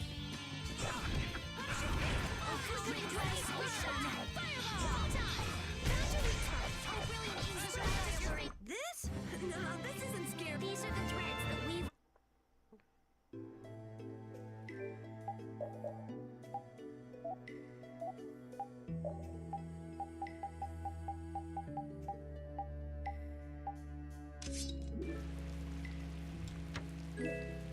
So, if I'm not mistaken, the Gladius that I just got, that's based on like the real world Roman sword. And I just remember talking with my crew about a year ago about just medieval weaponry and or you know, ancient bladed weapons and whatnot, and how it's like it is kind of pointless to try to be like, oh, this is the ultimate sword ever, because it's like, well, take for example, katanas often get the reputation of being one of the strongest cutting weapons ever existed. Like, that's true, but authentic katana, and it's like everyone goes on about just, oh, the dedication that went into making a single one. It's like, well, but they had to be made that way because the ore in Japan was kind of crap at the time. So they had to do that just so they wouldn't break. do as a guild? Or then I know some people have overly romanticized claymores. And I remember I got in a fight with a really stupid kid. And I say fight, I mean I just flat out told him, like, dude, you're wrong. He's like, I'm like, I'm not going to have this conversation. I'm just going to kick your ass with this foam sword. And I did. He's like, claymores are the best. I'm like, no. They have the highest cutting potential out of any sword, but they're not the best. Well, if they can cut better, that makes them the best. I'm like, no. Just because they can cut doesn't mean that they'll... stand up in a, because like you need to get a full swing, because it's like claymores, if you don't know, were made specifically to cut off the legs of charging cavalry horses, you know. Should we head back? Hold on, I'm gonna have a look around. Plus, especially a claymore is not going to be super useful in close combat. Yuri, an amateur like you would never be able to open a door like... What the? I wouldn't want Captain Carroll to dirty his hands on such a filthy door. Damn it, that's good, Yuri. Right. Well, shall we? But wouldn't it be crazy if a monster just gobbled up your foot right now? Just a giant munch and oops. What? Looks fine to me. Let's go inside. But what am I? Your test dummy? My foreman kept saying, oh yeah, the Roman Gladius was the best sword ever because it had the highest kill count out of any bladed weapon out there. And I'm like, okay, dude, you know that has more to do with the fact that the Roman legionnaires... What's this do? Get your grubby mitts off it. Seems like because they conquered so much, the Gladius had more opportunity to be used in battle. And it's kind of been shown that the Romans were only effective in legions because their tactics worked well in groups. It doesn't have enough but if air. they were caught like one-on-one, their weapons and armor weren't as effective against, say, a knight or a samurai. Ruins might be able to do. Yeah, I know I'm basing this kind of off Deadliest Warrior, which I know that show's full of shit. But it's like, well, yeah, but because it was sharp and it was short, which I'm like, that's true. It worked. Longer swords are not always actually better more useful. Like, a lot of times you do want something that's short and easier to control. But it's like, once again, like, the fact that it has the highest, like, confirmed kills isn't strictly the sole defining factor of whether or not it's, like, the best sword ever. It's just it has the best kill average, you know? I think, objectively speaking, probably the English longsword is probably the best sword ever made, just in terms of strengths versus drawbacks, etc., you know? Again, at the end of the day, it's kind of pointless to be like, oh, this is the ultimate bladed weapon, when it's like, all that really matters is, can it kill your opponent? Guess we can do this. I mean, hell, if we're talking medieval weaponry, personally, I think one of the most useful isn't even a sword. They aren't even swords, for that matter, because depending on the armor a sword's going up against, they're only going to be so useful. Whereas, like, weapons like kanabos and warhammers are shown to be pretty effective at getting through weapons, shields and armor, you know? Granted, you needed a full swing for them to be fully effective, but still.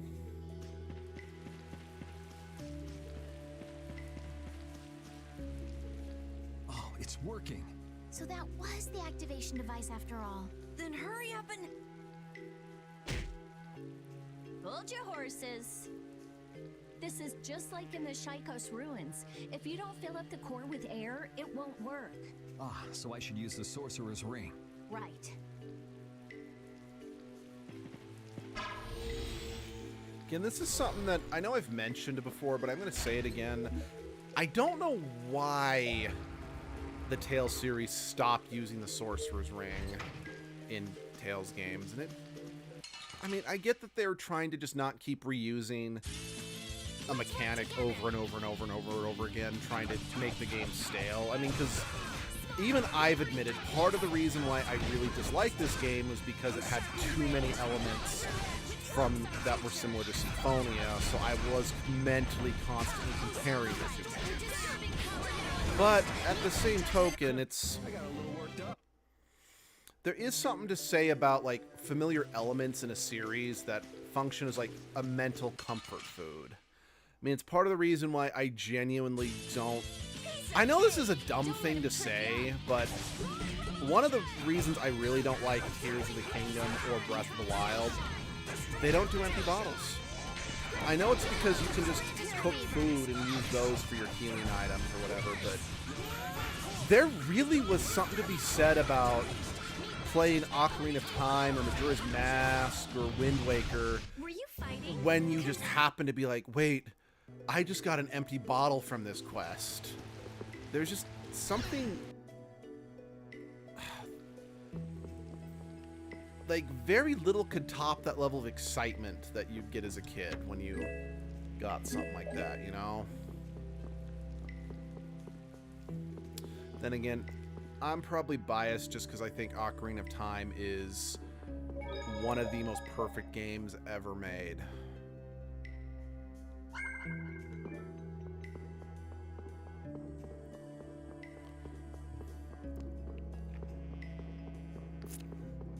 So one thing that does make me a little sad, so with the Switch 2 finally having a GameCube emulator on it, everyone is... Wind Waker is accessible to the general populace again, but unlike, say, the remakes for Ocarina of Time, I actually very firmly believe the remake of the HD remaster of Wind Waker for the Wii U is the only way you should experience Wind Waker, because it addressed so many of the issues in the original, but because Nintendo never re-released that version on the Switch, which please re-release it on the Switch too, the only way that the mass market now has a way to play that version, or to play Wind Waker, is the GameCube version, which is still a good game, but it does suffer severely from those pacing issues that the HD version solved in spades. But because so few people bought Wii U's, and even less people still have their Wii U's, I still have my Wii U, most people, and heck, even if people had Wii U's, they might not be able to find a copy of the game for an affordable price.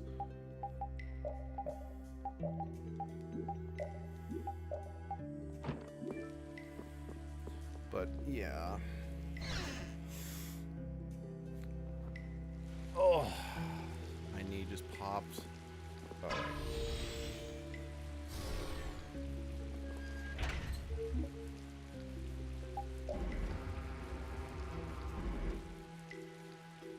That just put me right back to where I was, didn't it?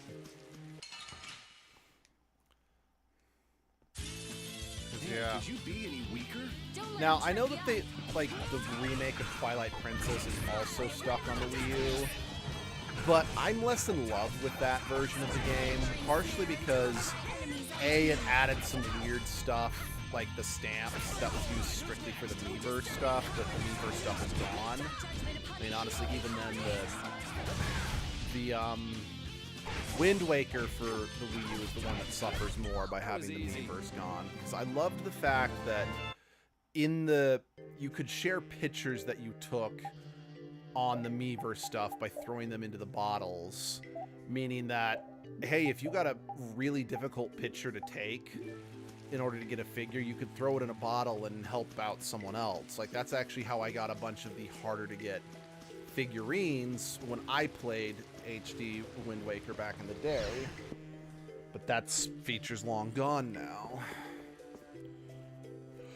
Whereas there wasn't anything like that to really incentivize the extra stuff in the Twilight remake. But once again, I feel that is partially due to the fact that the Twilight was originally released on the Wii, meaning that it was a single generation later that we got the HD remake or whatever. Just not enough time had passed to really warrant that sort of thing, in my opinion.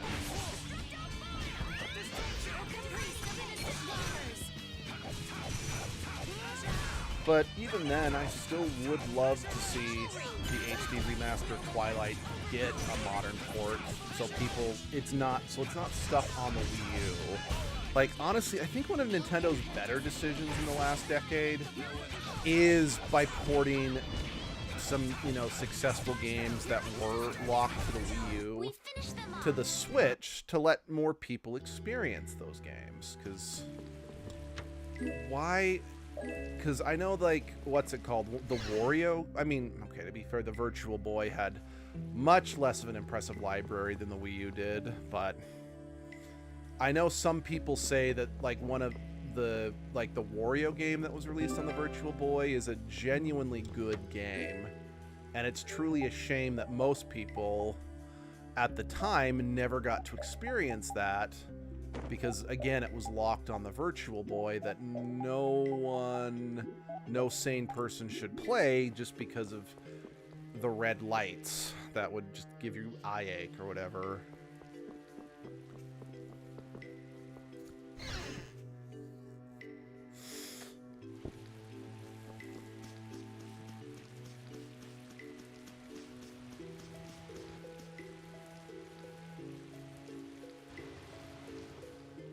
Oh, So yeah. it looks like the Blood Alliance. Isn't here after all. Those guys are the hunting blades. That man. We saw him in Data on Hold.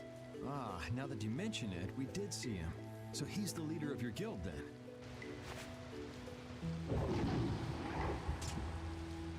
He's gonna fight that monster all by himself? What? No way, man! He took it out in one hit? That was a fatal strike. A fatal strike. This is a mechanic I always forget is in the game. It's a crazy powerful technique that extremely skilled swordsmen can use. Huh. So how do you do it? How do you do it? How should I know? Fatal Strike. A strong attack which throws your opponent off balance, followed by a single well-timed strike to finish the enemy. Is that something else you read in a book? Yes, it is. I see. It sounds like it's easier said than done. You really really want to get back into your guild, don't you? What makes you say that? Oh. Carol, are you going to go back to that guild? I won't go back. I'm sick and tired of monster hunting. Won't go back or can't go back? It sounded like you were fired.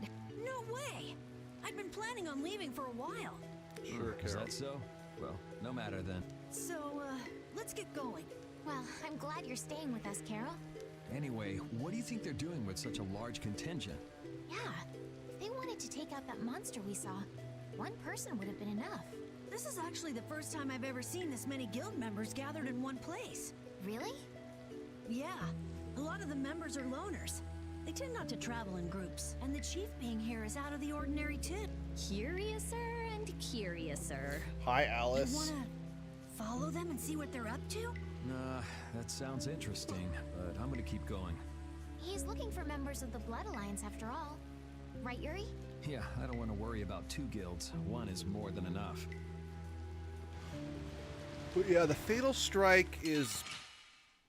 Yeah, technique that I always forget is in the game because it's not always clear when you can use it. I think I'll try to do that thing. That thing? That fatal strike thing. You can't just imitate what you saw and hope it'll work. Hey, I won't know if I can until I try. How did it go again? First, All right. alrighty.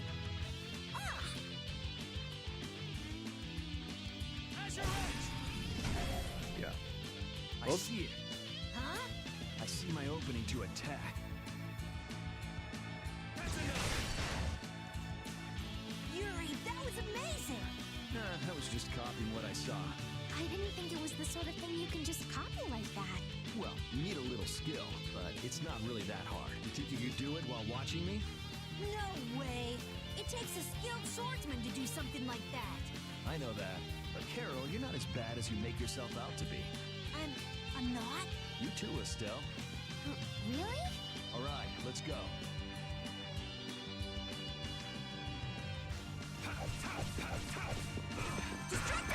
I think it's mostly due to the simple fact that because of how quick combat is, when the symbol for the Fatal Strike pops up, I usually like blink and miss it, you know?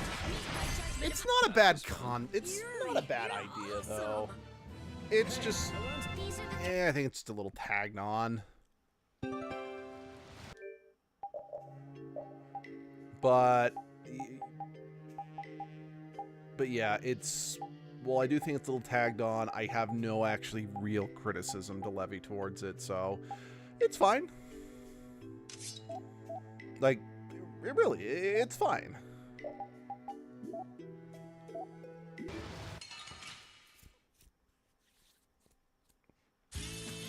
Let's work together. Although it is funny to see Yuri use the sabers that Estelle can use, because they're usually like this is a rapier. A rapier is not meant to endure the punishment that's getting thrown its way, because Yuri's fighting style, with the amount of weight that he's throwing around on it, is very much meant for long swords and bastard swords and whatnot.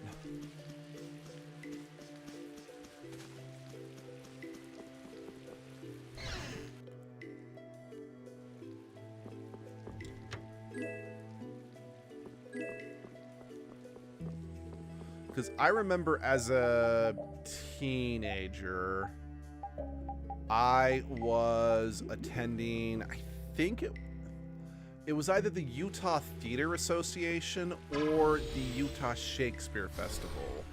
I don't remember which one it was, partially because in many respects they were kind of similar, at least in terms of, because like, my school would, you could pay, like, they'd help, like, the festivals and local hotels had deals through the schools, so that if you went as part of the school group, we could get education discounts. So I went to both in high school, and again, the reason why they kind of blend together is because it's like, we saw a bunch of plays, it was fun, it was educating, it was educational. That's what I meant to say. But while I was there, I noticed that there were a couple teenagers practicing their the whatever scene they were going to be performing. Okay, actually, now that I think about it, it was yeah. I didn't have a chance to ask you this, but You mean me? why didn't you return to the capital when we were in Torum Harbor? Why? Oh yeah. Stoll wanted to tell Flynn that he's being hunted, right? Yeah, at that point, your journey should have ended. Well, you see, Hey, by the way, who was hunting Flynn down anyway? I'm not quite sure. Wasn't it Rago? Huh? That villain? Yoder was on Rago's ship, and Yoder's the Imperial Prince. Yeah, so... I'm saying that I think Flynn's true mission was to find Yoder, though I don't know why things would end up that way between big shots from the same empire. I'm sorry. I don't know either. Well, that's okay. But what about you? Are you sure you don't want to go back? Well, I kind of just went with the flow and came along from Torum Harbor. But I think maybe I wanted to keep traveling with everyone a bit longer. So, Besides, we still haven't gotten the Blastia core back yet. That's true.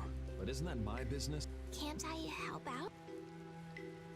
Yeah, sure. Feel free to come along. Thank you.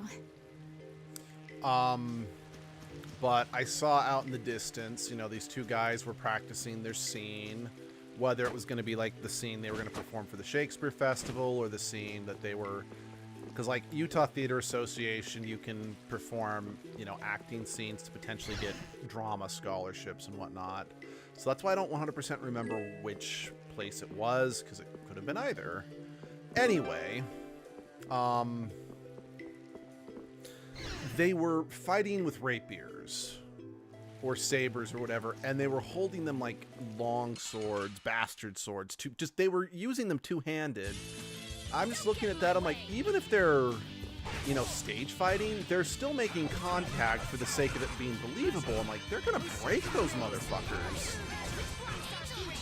And then when I tried to, you know, no, this would have had to have been Shakespeare, because I later went and saw my aunt and uncle, because the Utah Theater, the Utah Shakespeare Festival takes place in a place called Cedar City, Utah.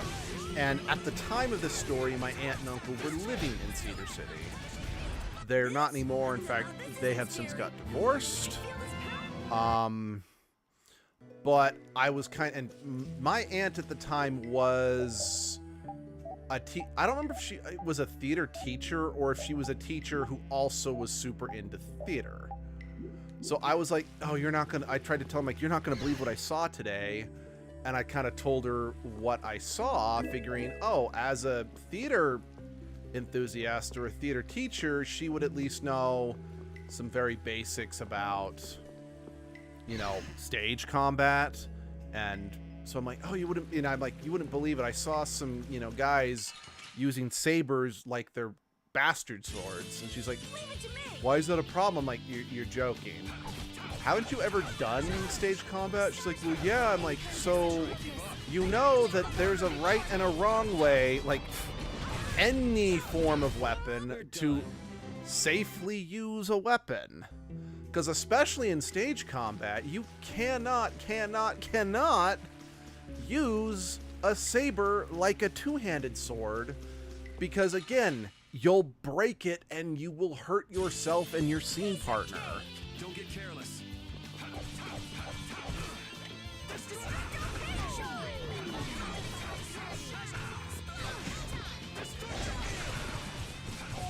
So, I mean, hell, kind of just thinking about, you know, just because something can cut really well doesn't necessarily mean it's better. What's it called? It's the Inheritance trilogy. I hate this series, by the way, but they're the books that they were popular in the 2000s. The first one was Aragon, the second was Eldest, the third was Bersinga, and I think the fourth one was called Inheritance. I don't know, I never read it because The author pissed me off, and I didn't want to keep reading him. But there is a scene in the third book, I think. That was the last one I read. Yeah, it was the third book, where he was trying to replace his sword that he lost, because he had a magic sword in the first 2 books that would never dull, would never break, blah, blah, blah, blah, blah. And he's like, crap, now I've got to get a regular sword, and now I've got to get a sword, but now I also have to learn sword maintenance. So while he was, for lack of a better word, sword shopping, he was talking to the blacksmith. He's like, okay, I need a sword, but I'm too lazy, so I need a weapon, but I'm lazy. I don't want to constantly have to perform maintenance on it. Again, because he's lazy, but that's beside the point. So he actually ends up settling on a falchion, which, you know, hold on. I'm going to Google image what a falchion looks like, just so I can...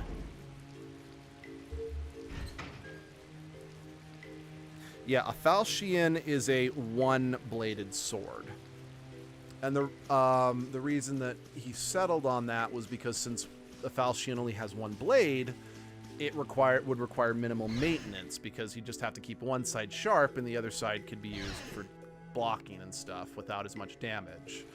But when the blacksmith's like, let me teach you how to, you know, sharpen it, he's like, I already know how to sharpen a knife. I can make it super, you know, blah, blah. Basically, I can make it like a razor blade. And it's like, no, you do not want a sword to be as sharp as a razor blade, because to do that, the blade would be way too thin, meaning it would break in like 5 seconds. This? No, this isn't. So again, you need to know, if you don't want your blades to break, you need to know the right and the wrong way of using them. Because again, you use it wrong, it will break. And once again, in that specific circumstance, the blade will chip, and the chips will go flying. Okay, I think this might be the first mimic we've come across, or... Okay, it's not called a mimic, because the term mimic might be copyrighted by Wizards of the Coast, but still.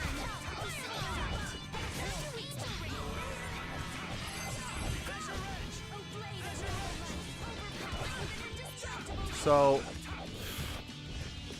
just since mimics, you know, take the form of treasure chests, I don't remember who it was, because at the time I heard this story, I was watching 3 different YouTube channels that talked about RPG horror stories from Reddit. But yeah, the story that I heard was someone was like, oh hey, because mimics take the form of chests, could I play a mimic that takes the form of boobs, because those are chests. I said, I don't remember which channel it was, because at the time I watched a couple RPG horror story channels, but now I only watch one for reasons I'm not going to get into, because I've talked about it before. But, yeah. I said, I don't remember which channel that was from.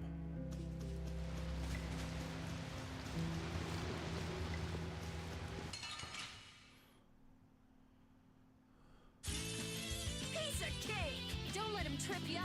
Distraction.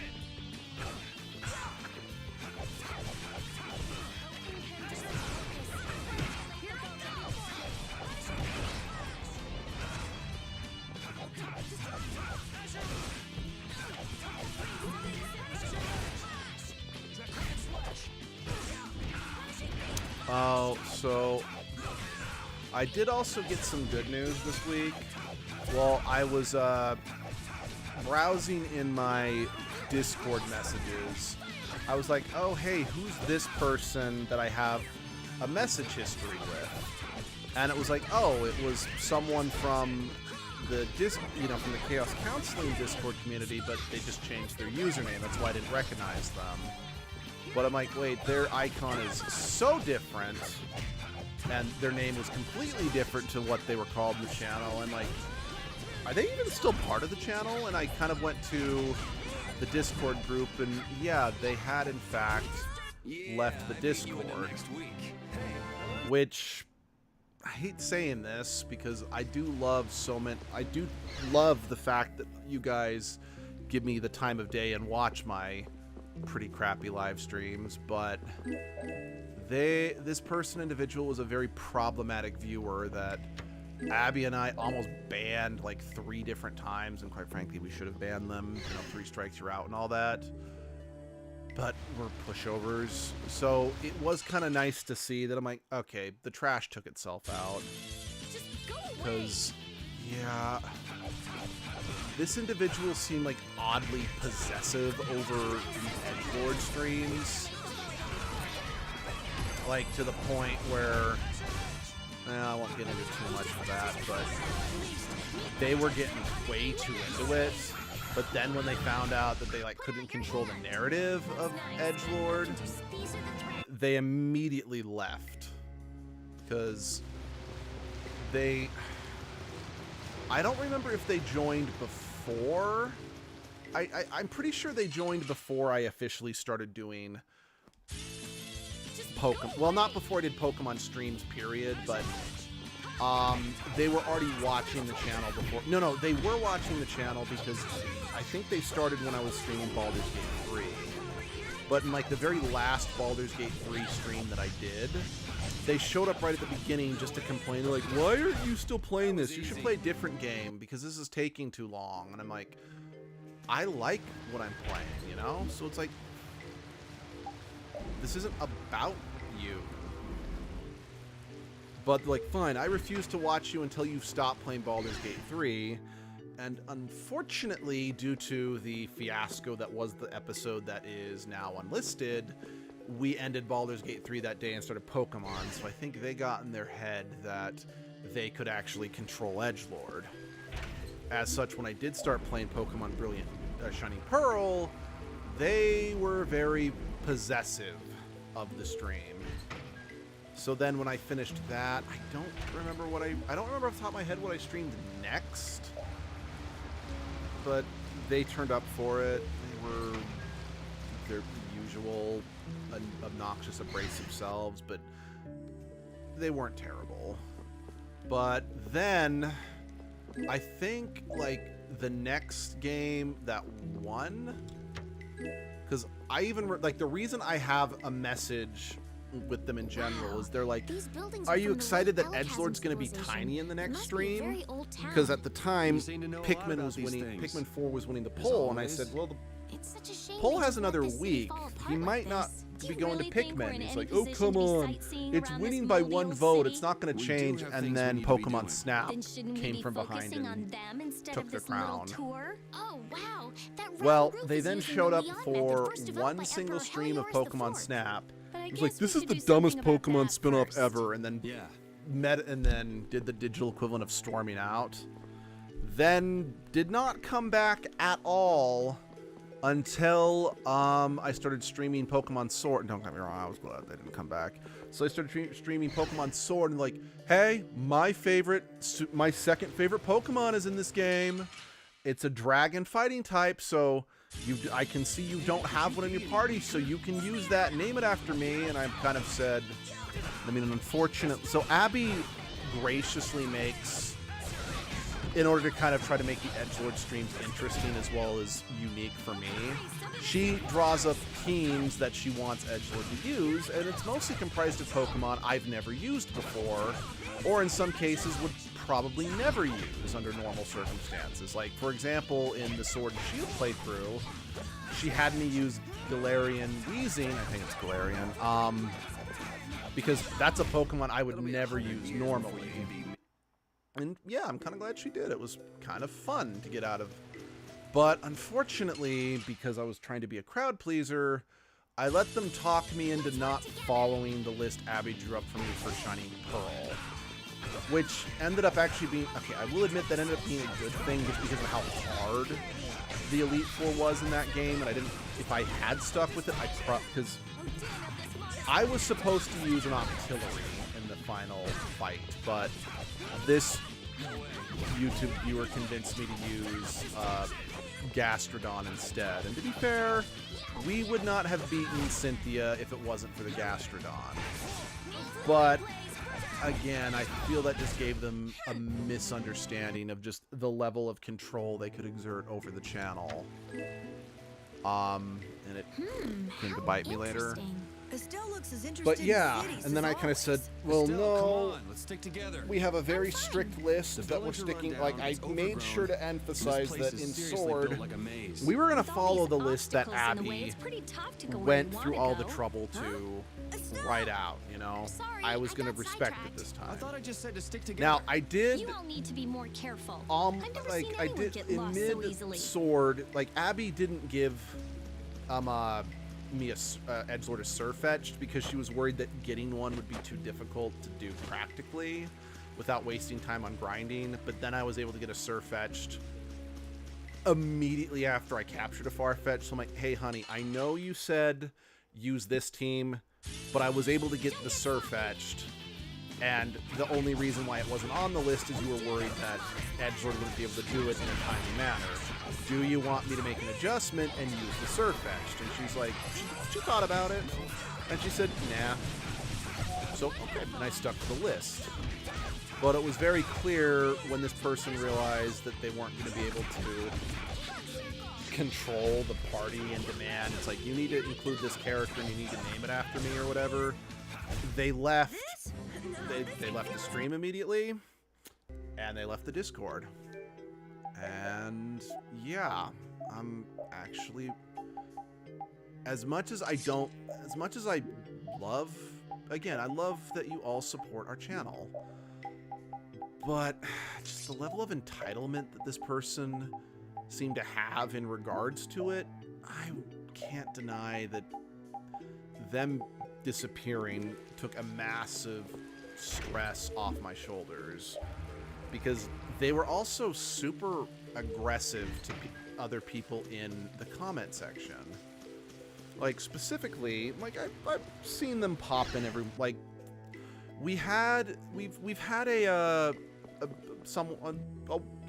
viewer who's from Japan, and English is their second language, and I believe, I can't prove it because I didn't outright say it, but this is something that Abby and I just kind of figured based on just our conversations. They were watching our channel to help with their English comprehension skills. And unfortunately, one time they tuned into the channel while this other person was present. And this other person was getting kind of aggressive with them just because, well, language barrier stuff. And we're like, okay, guy, you cannot, you know, be like WTF to the other people in the chat when it's like, it's just a legit misunderstanding. Cool thy jets, you know? So that's another reason we nearly banned this person a few times. Like I said, probably should have gone ahead and done it. Actually, I think what's also funny is this person in particular was like, got so into edgelord. They're like, I made my own like fan character, you know, in edgelord's world, and it was, I mean, to be perfectly frank, it kind of looked like a Digimon or a Pokemon or whatever, which I'm like, I actually was flattered. Like, I want to be very clear. I'm flattered that someone cared that much about edgelord to do something like that. But by the same token, it's like, I don't think you fully, based on the design, I'm like, I don't think you fully grasp edgelord's deal. This looks easy. Because, again, I'm not trying to, you know, say that people's creativity is wrong, but because I even remember that I was kind of talking about how I've only ever not finished 2 games as edgelord. One was Knights of the Old Republic, and that was something, well, 3. No, I've never finished 3. The first was Baldur's Gate 3. No, not the first. 1 was Baldur's Gate 3. There we go. I got the terms right. Because of what happened in that last stream. Like, honestly, I probably could have finished the game as edgelord, but I made a number of mistakes. And it just ended up completely traumatizing edgelord, and by extension, I got some bad character bleed that traumatized me as a result. So it was like, no, we need to just not finish this one. The other instance was the game Knights of the Old Republic, and that I never finished solely due to the fact that the game kept glitching, and I could not finish quests. And I just was kind of sick of that, because it's like, okay, I now can't finish, like, in particular, Mission's personal quest. For those who don't know, there's a Twi'lek character in it named Mission. I couldn't finish her personal quest, and because this was a BioWare role-playing game, anyone who's played Mass Effect or Dragon Age knows that the personal quests are almost always the most satisfying. So I couldn't finish her personal quest, and that pissed me the hell off. Then I couldn't finish, so there's it's less of a quest and more of a puzzle in, one of the dungeons on Korriban. I think it's on Korriban. It's one of those, like, tower puzzles where you have to, you know, get all of the rings stacked on one side, but you can't stack bigger rings on top of smaller rings. Well, the controls did not work. Like, they just didn't work. Because how it's supposed to be is that you walk up to a gate to access them, but it didn't work. And at that point, I'm like, I can't handle this. I'm just done. And then the third one I never finished, like the very first one I never finished as edgelord, was Red Steel. Now, in hindsight, I actually could have finished it, but I didn't for... So... What's up? I feel kind of sick all of a sudden. When we first started doing this YouTube channel, we used a device called the Hapouge. Even someone as dense as you can feel it? It broke back in about 2015-ish. So we then swapped it out with a model of Elgato that the Game Grumps said that they used for their videos. Yuri. Estelle, too?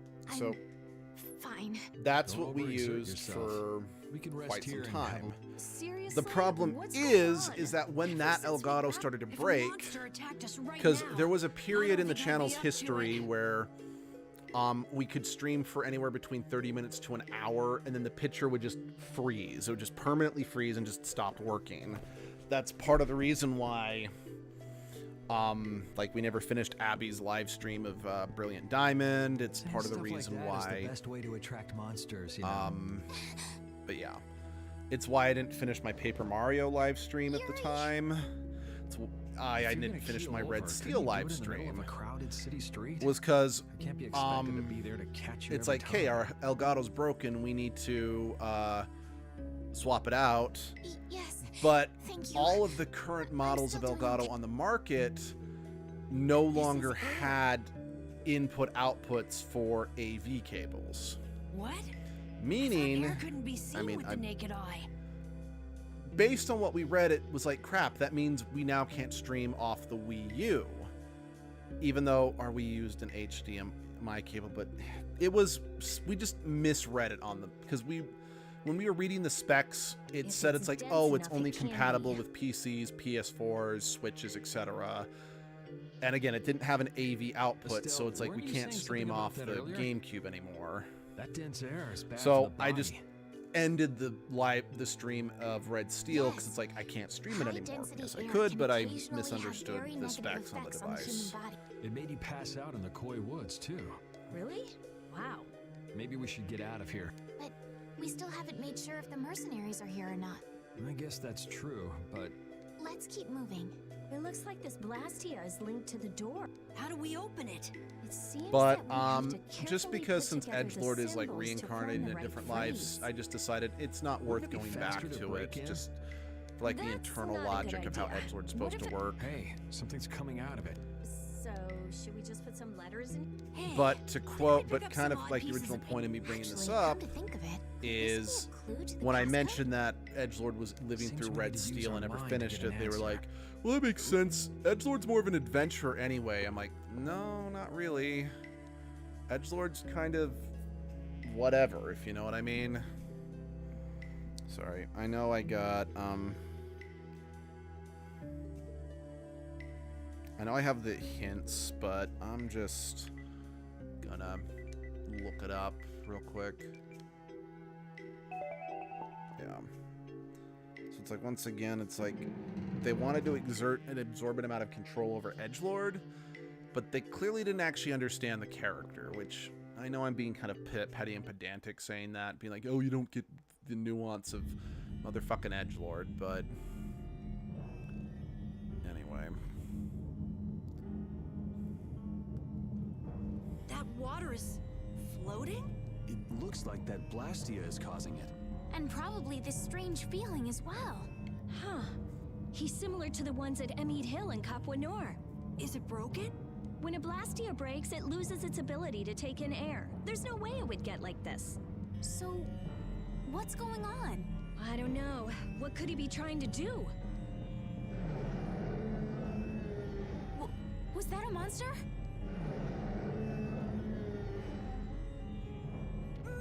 Monster! Take it easy, you're not feeling well. And there aren't any doctors around here. Huh? But I... Ah! The barrier's gonna fail. Don't worry, that's a reverse barrier. Reverse barrier? It's a powerful barrier for holding monsters. He won't get out of there anytime soon. But the air here, this isn't normal. I got a bad feeling about this. It's starting to disappear. Rita! Calm down, I'll have it fixed in no time. So who are the numbskulls that decided to go and ignore our friendly warning?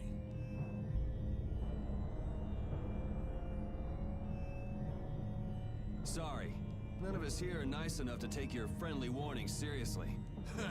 You don't say. Well now, if it isn't that runt Carol who got his sorry butt cut from the team. The air must be affecting him. Looks pretty thick over there. That's just what we want. You all just sit tight and behave yourselves. We're only interested in taking out this big brute. You sure talk big. Taking care of a pet is a big responsibility, you know. Don't go abandoning him for someone else to take care of.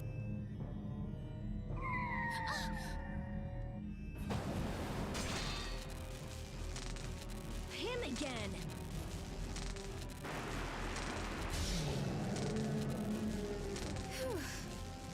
Hey, I feel better. The barrier's down! Of course! That dragon freak broke the Blastia! You're dead, freak! Dead!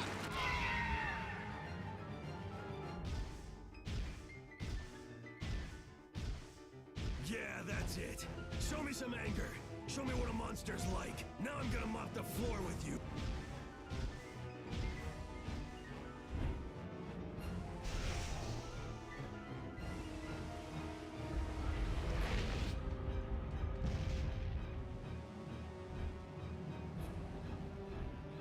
Huh? Looks like he wants the first piece of action, Clint. Well, come and get some then! I really hate these three. They're such one-note characters. They have no depth to them. It's like, I get the whole idea is that it's like they lost everything to a monster attack, so that's why they're like obsessed with killing monsters, but I'm like, that's not intrinsically interesting, you know? Damn, if we lose our balance. I've never seen anything like it before. Oh my gosh, oh my gosh, oh my god! I guess we gotta take care of someone else's pet. I also love that it looks like this thing shrinks by like a ton once we're up next to it.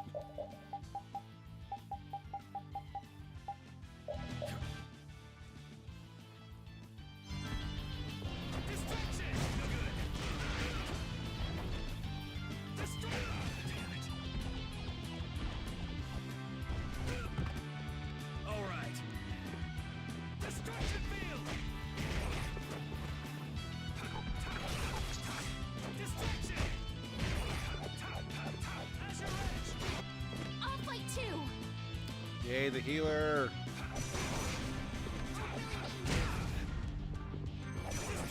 Oh, brilliant angels, grant us help. Holy power, come to me. Sorry I'm late. You know, it makes sense that Carol might be a little paralyzed to actually fight, so...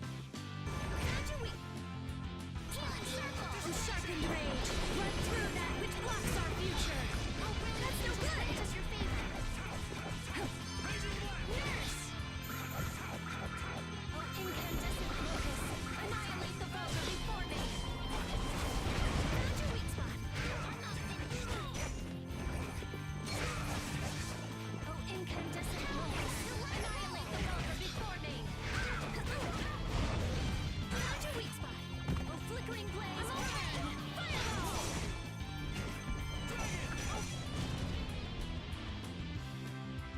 I don't even know what I did. Not that it really matters since I didn't... Because, like, the fight with Zoggy on the boat, I needed to throw him off the boat, which I think you have to hit him while he's in the air next to the edge of the boat. It's really fucking hard to do. But still, it's still fun knowing that I just did pull it off, you know?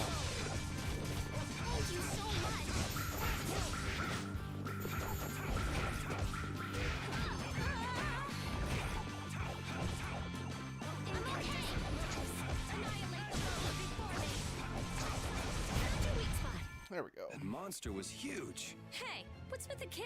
Hey, I learned something. These are the threads.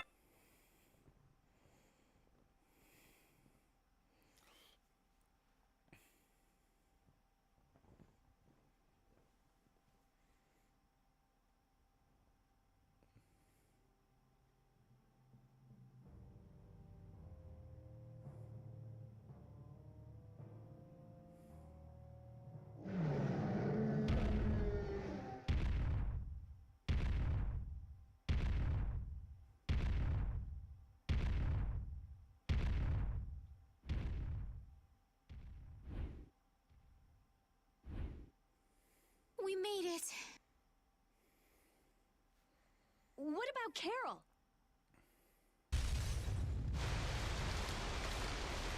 There ain't a monster alive that wasn't born to be my punching bag. Master, such a It's too dangerous. This monster's mine, even if it costs me my life. Loser.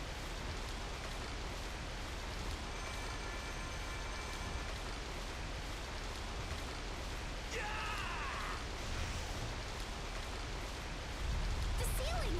It's not gonna hold! Chief, we have to withdraw. We can't afford to stay here now that the mark has escaped. Damn. Hadn't seen a monster like that in a while. What a letdown. Alright, pull out. We should leave too. It's not fair! I wanted to beat the hell out of that freak! Wait, where did Carol go? He isn't out here. He probably left before us. We'll look for him as we go.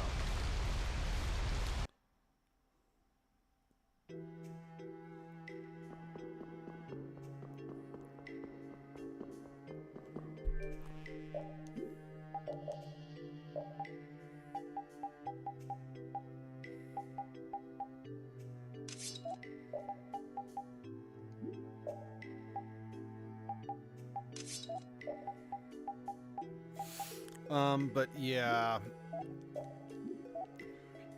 What I was saying is that, yeah, I was utterly mistaken that our Elgato could, as long as it could run through an HDMI cable, technically, we could still stream off of it, meaning that I could have still streamed off the Wii U and finished Red Steel. That is actually how I was able to go back and actually finish my Paper Mario live stream, is because, oh, I can, like a year after, I'm like, oh, I was wrong, we can stream off this the Wii U with this Elgato.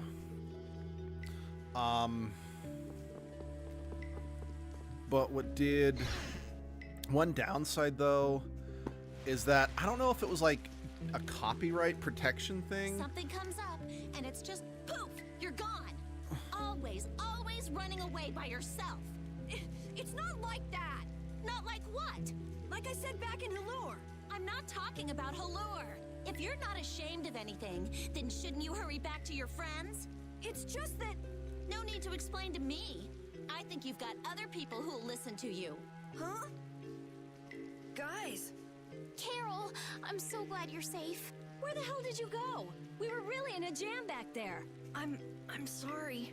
Hey, at least you made it out in one piece. I'm leaving. Wait! You think long and hard about what you've done. That's all I have to say to you. Hey, cut it out! Like I said, Carol's story arc is one of the better ones in the Let's game. get going, Carol. We're all tired. Yuri. Man, we were way off. The Blood Alliance was nowhere to be seen. No kidding. We'll have to take any information that guy gives us with a grain of salt. Guy? You don't mean... Yeah. Oh, I'm gonna roast that deadbeat the moment I see him! Let's take it easy on the way back. It's not like I... Hey, you're gonna get left behind. I'm coming!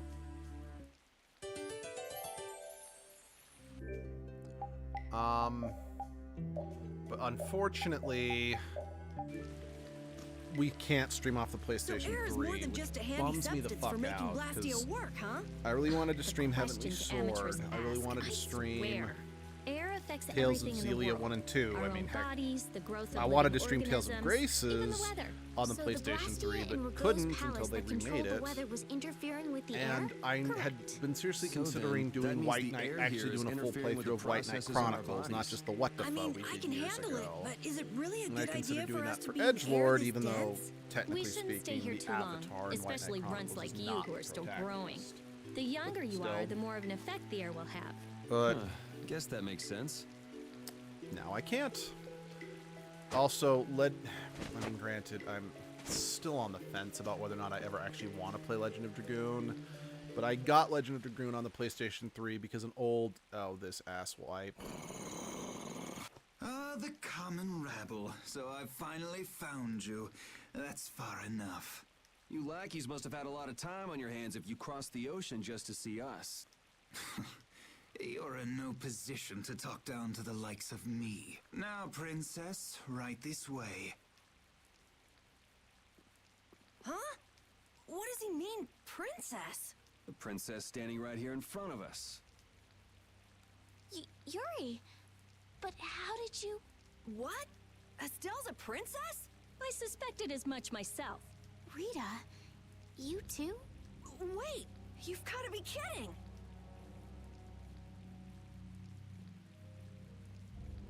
And what will happen to my friend? Why, they'll be drawn and quartered for abducting a member of the royal family, of course.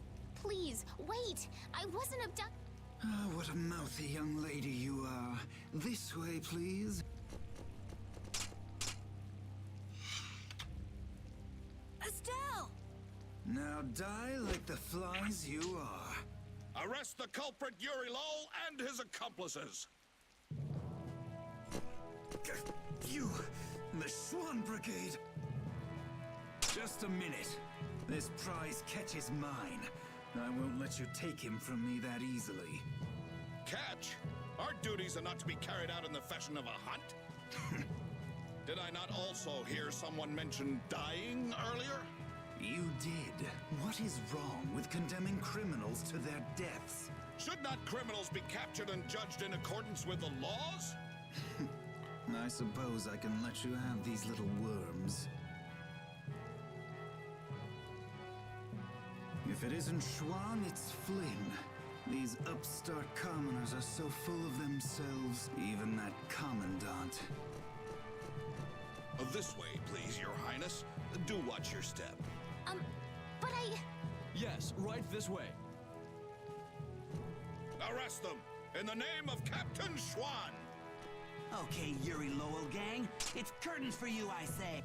What do you mean, gang? Hey! Get your hands off me! Do you know who I am? But I haven't done anything! Don't hurt them! I beg you! Estelle, don't worry. Yuri! It's very unlike Yuri's character Start to just, walking. Walk, I say. to just go along with this. Watch it with the pulling. Sir Schwan, we shall take these undesirables to Heliord.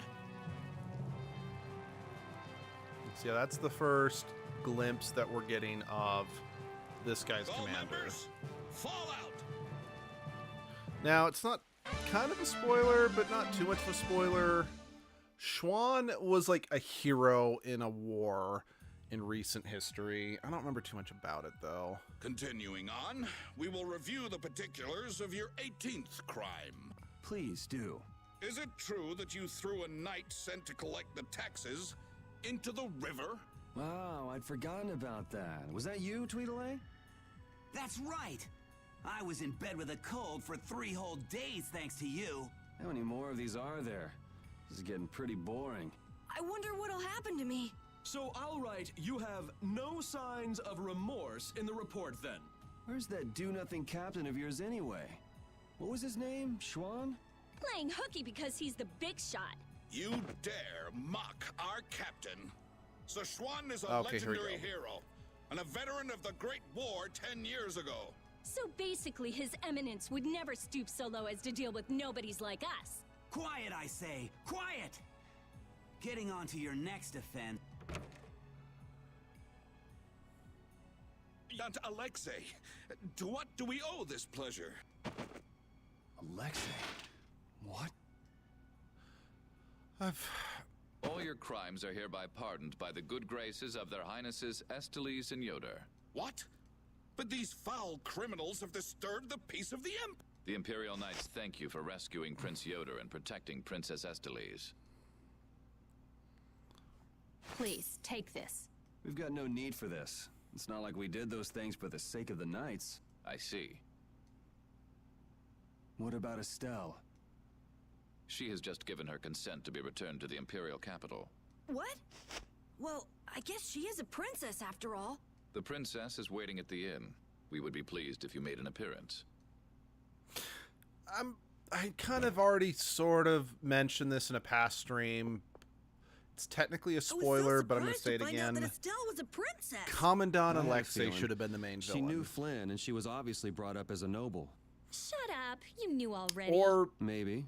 Oh man, I wonder if another I was rude member to her without of the realizing royal. Your language has another member of the royalty, Carroll, the or sentence for just someone who's part of the is empire, but decapitation. They're not. Been nice knowing you.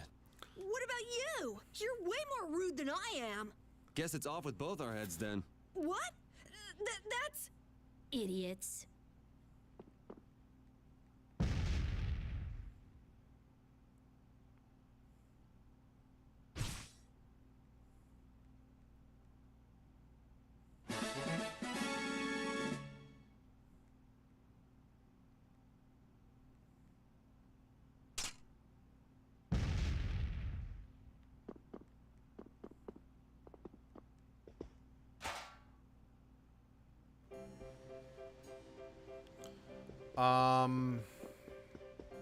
Let's see. Alexei should have been the main villain. Just if for no other reason than it would have done a great job of really enhancing both Yuri and Flynn's story, you know? Just since their main bickering point is the Knights. But... So Estelle's going back home, huh? You don't have a problem with this, Yuri? It's not my decision to make. Well, I guess that's true, but... More importantly, where are we? This is the city of Heliord. Geographically speaking, it's located between Torum Harbor and the city of Dongres. It was only just recently built. It's still a very new town. If you follow this road to the east, you'll hit Caer Bakram, where we were earlier. Cut through the west and go to the northwest to reach Dongres. I see. Well, maybe I'll have a look around the town a bit. I've got my own business to attend to. What to do? Okay, I need a save station, because I need to leave to take my car in pretty soon.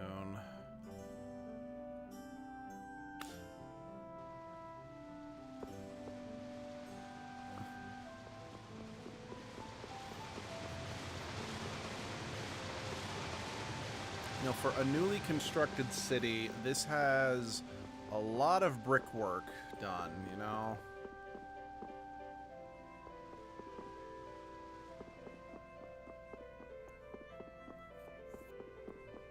Is there saves? No. It's like...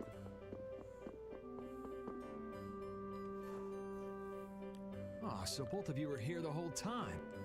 Yuri, watch your speech in front of His Royal Highness. You could at least show due courtesy to the gracious pardoner of your crimes. It's okay, Flynn. Miss Esteles and I acted of our own volition. You've already heard about Lady Esteles, then, I see. Yeah, I heard. Yuri, I thought that traveling with you would be to Her Highness's own benefit, but...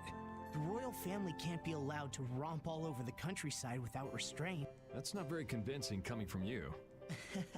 I apologize. But now especially, it's undesirable for the royal family's concerns to be brought into the public eye. Concerns? You mean whether you or the princess is next in line for the Imperial throne? Correct. There are currently two opinions. That of the Imperial Knights, and that of the Council. Your Highness! There's no use hiding any details from him when he already knows so much. The Imperial Knights are backing my own ascension to the throne. Meanwhile, Miss Esteles has the support of the Council. She's a princess after all. Yes. Her relation may be a distant one, but she's unmistakably of royal blood. That's gotta be tough for the Knights, too. Even if she's the rival of their candidate for the throne, it's not like they can just stop protecting the princess, is it? Yuri, this matter is... I don't know anyone odd enough to be interested in information like this. Well, I'm gonna go drop by Estelisa's place, and then I'm gonna take a load off at the inn. Thanks for the chat.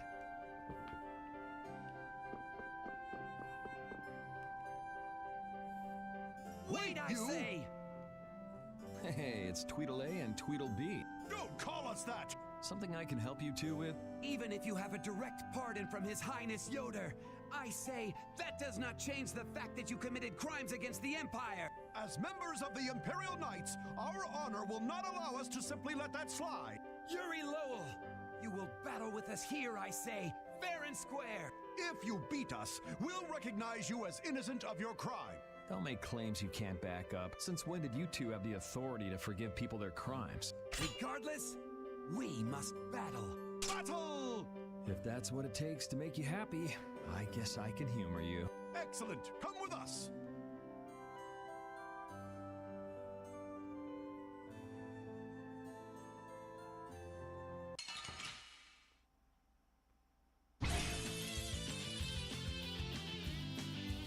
Kiss your freedom goodbye! I say, prepare to face the Imperial Knight's ultimate fighting technique, the Burst Art! Again, you're claiming regular techniques as your own. That doesn't belong to the Knights. I say be quiet! The Burst Art, huh? I've heard of it before. You don't know how it's done? I say but before that happens, you'll be reduced... I say... Maybe it has something to do with Overlimit. Go! Show him how... I say watch me now! The arcane art of the Imperial... It didn't hit him! Huh. Burst Arts can be... I wonder if I could... There's no... And now, Overlimit. I'll blow you away! Ah, be careful! Arcane Art. Take this! You're dead! Yeah. Burst Arts, I think, are the equivalent of Mystic Arts in this game. I say, what a terrible... Their Mystic Arts might still be a thing. What's an arcane?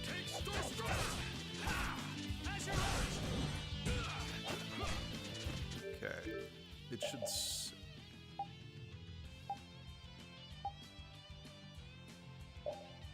What? Does it not say? Oh, there we go. There we go. Okay, Severing Fang. Severing Fang is an arcane art. So it'll need to... That needs to stay. Right. That's why I had Dragon Swarm there instead of Ghost Wolf.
of them. And by the way, if anyone's wondering, it's like, wow, how would I have done this fight without, you know, having the stat boost? Just remember, I am playing on hard difficulty to compensate for that level boost I accidentally got. So, if you played this game on your own, it wouldn't be quite this problematic.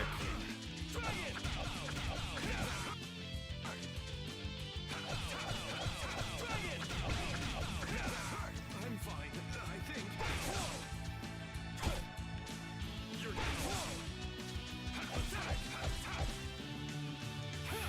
With him just turning his back to use the shield, he reminds me of like young Link from Ocarina of Time.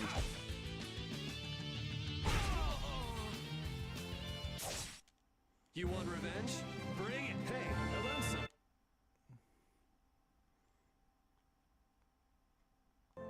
Man, nothing like some good exercise before turning in for the night. I guess I'll hurry back to the inn.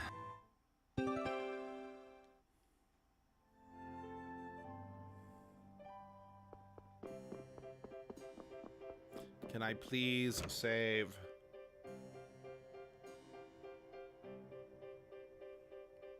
I'm already not going to be able to be there right at open at this point. Okay. Thank you everyone for joining me today.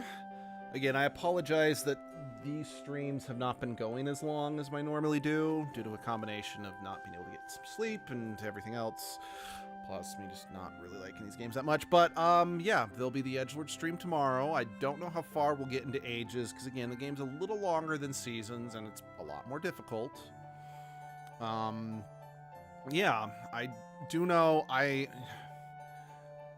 my commute home from work has been, you know, an hour and a half to 2 hours. So that's why I'm not going to be having any time to do weeknight streams anymore. So yeah, it'll just be, for me at least, the 2 streams on the weekends. So yeah, I'm not sure when, but... Oh, also remember, we do have the sponsored stream from Azure next Saturday, actually. So make sure that you tune in for that. Anyway, I'm not sure when, but I'll see you guys then. Bye-bye.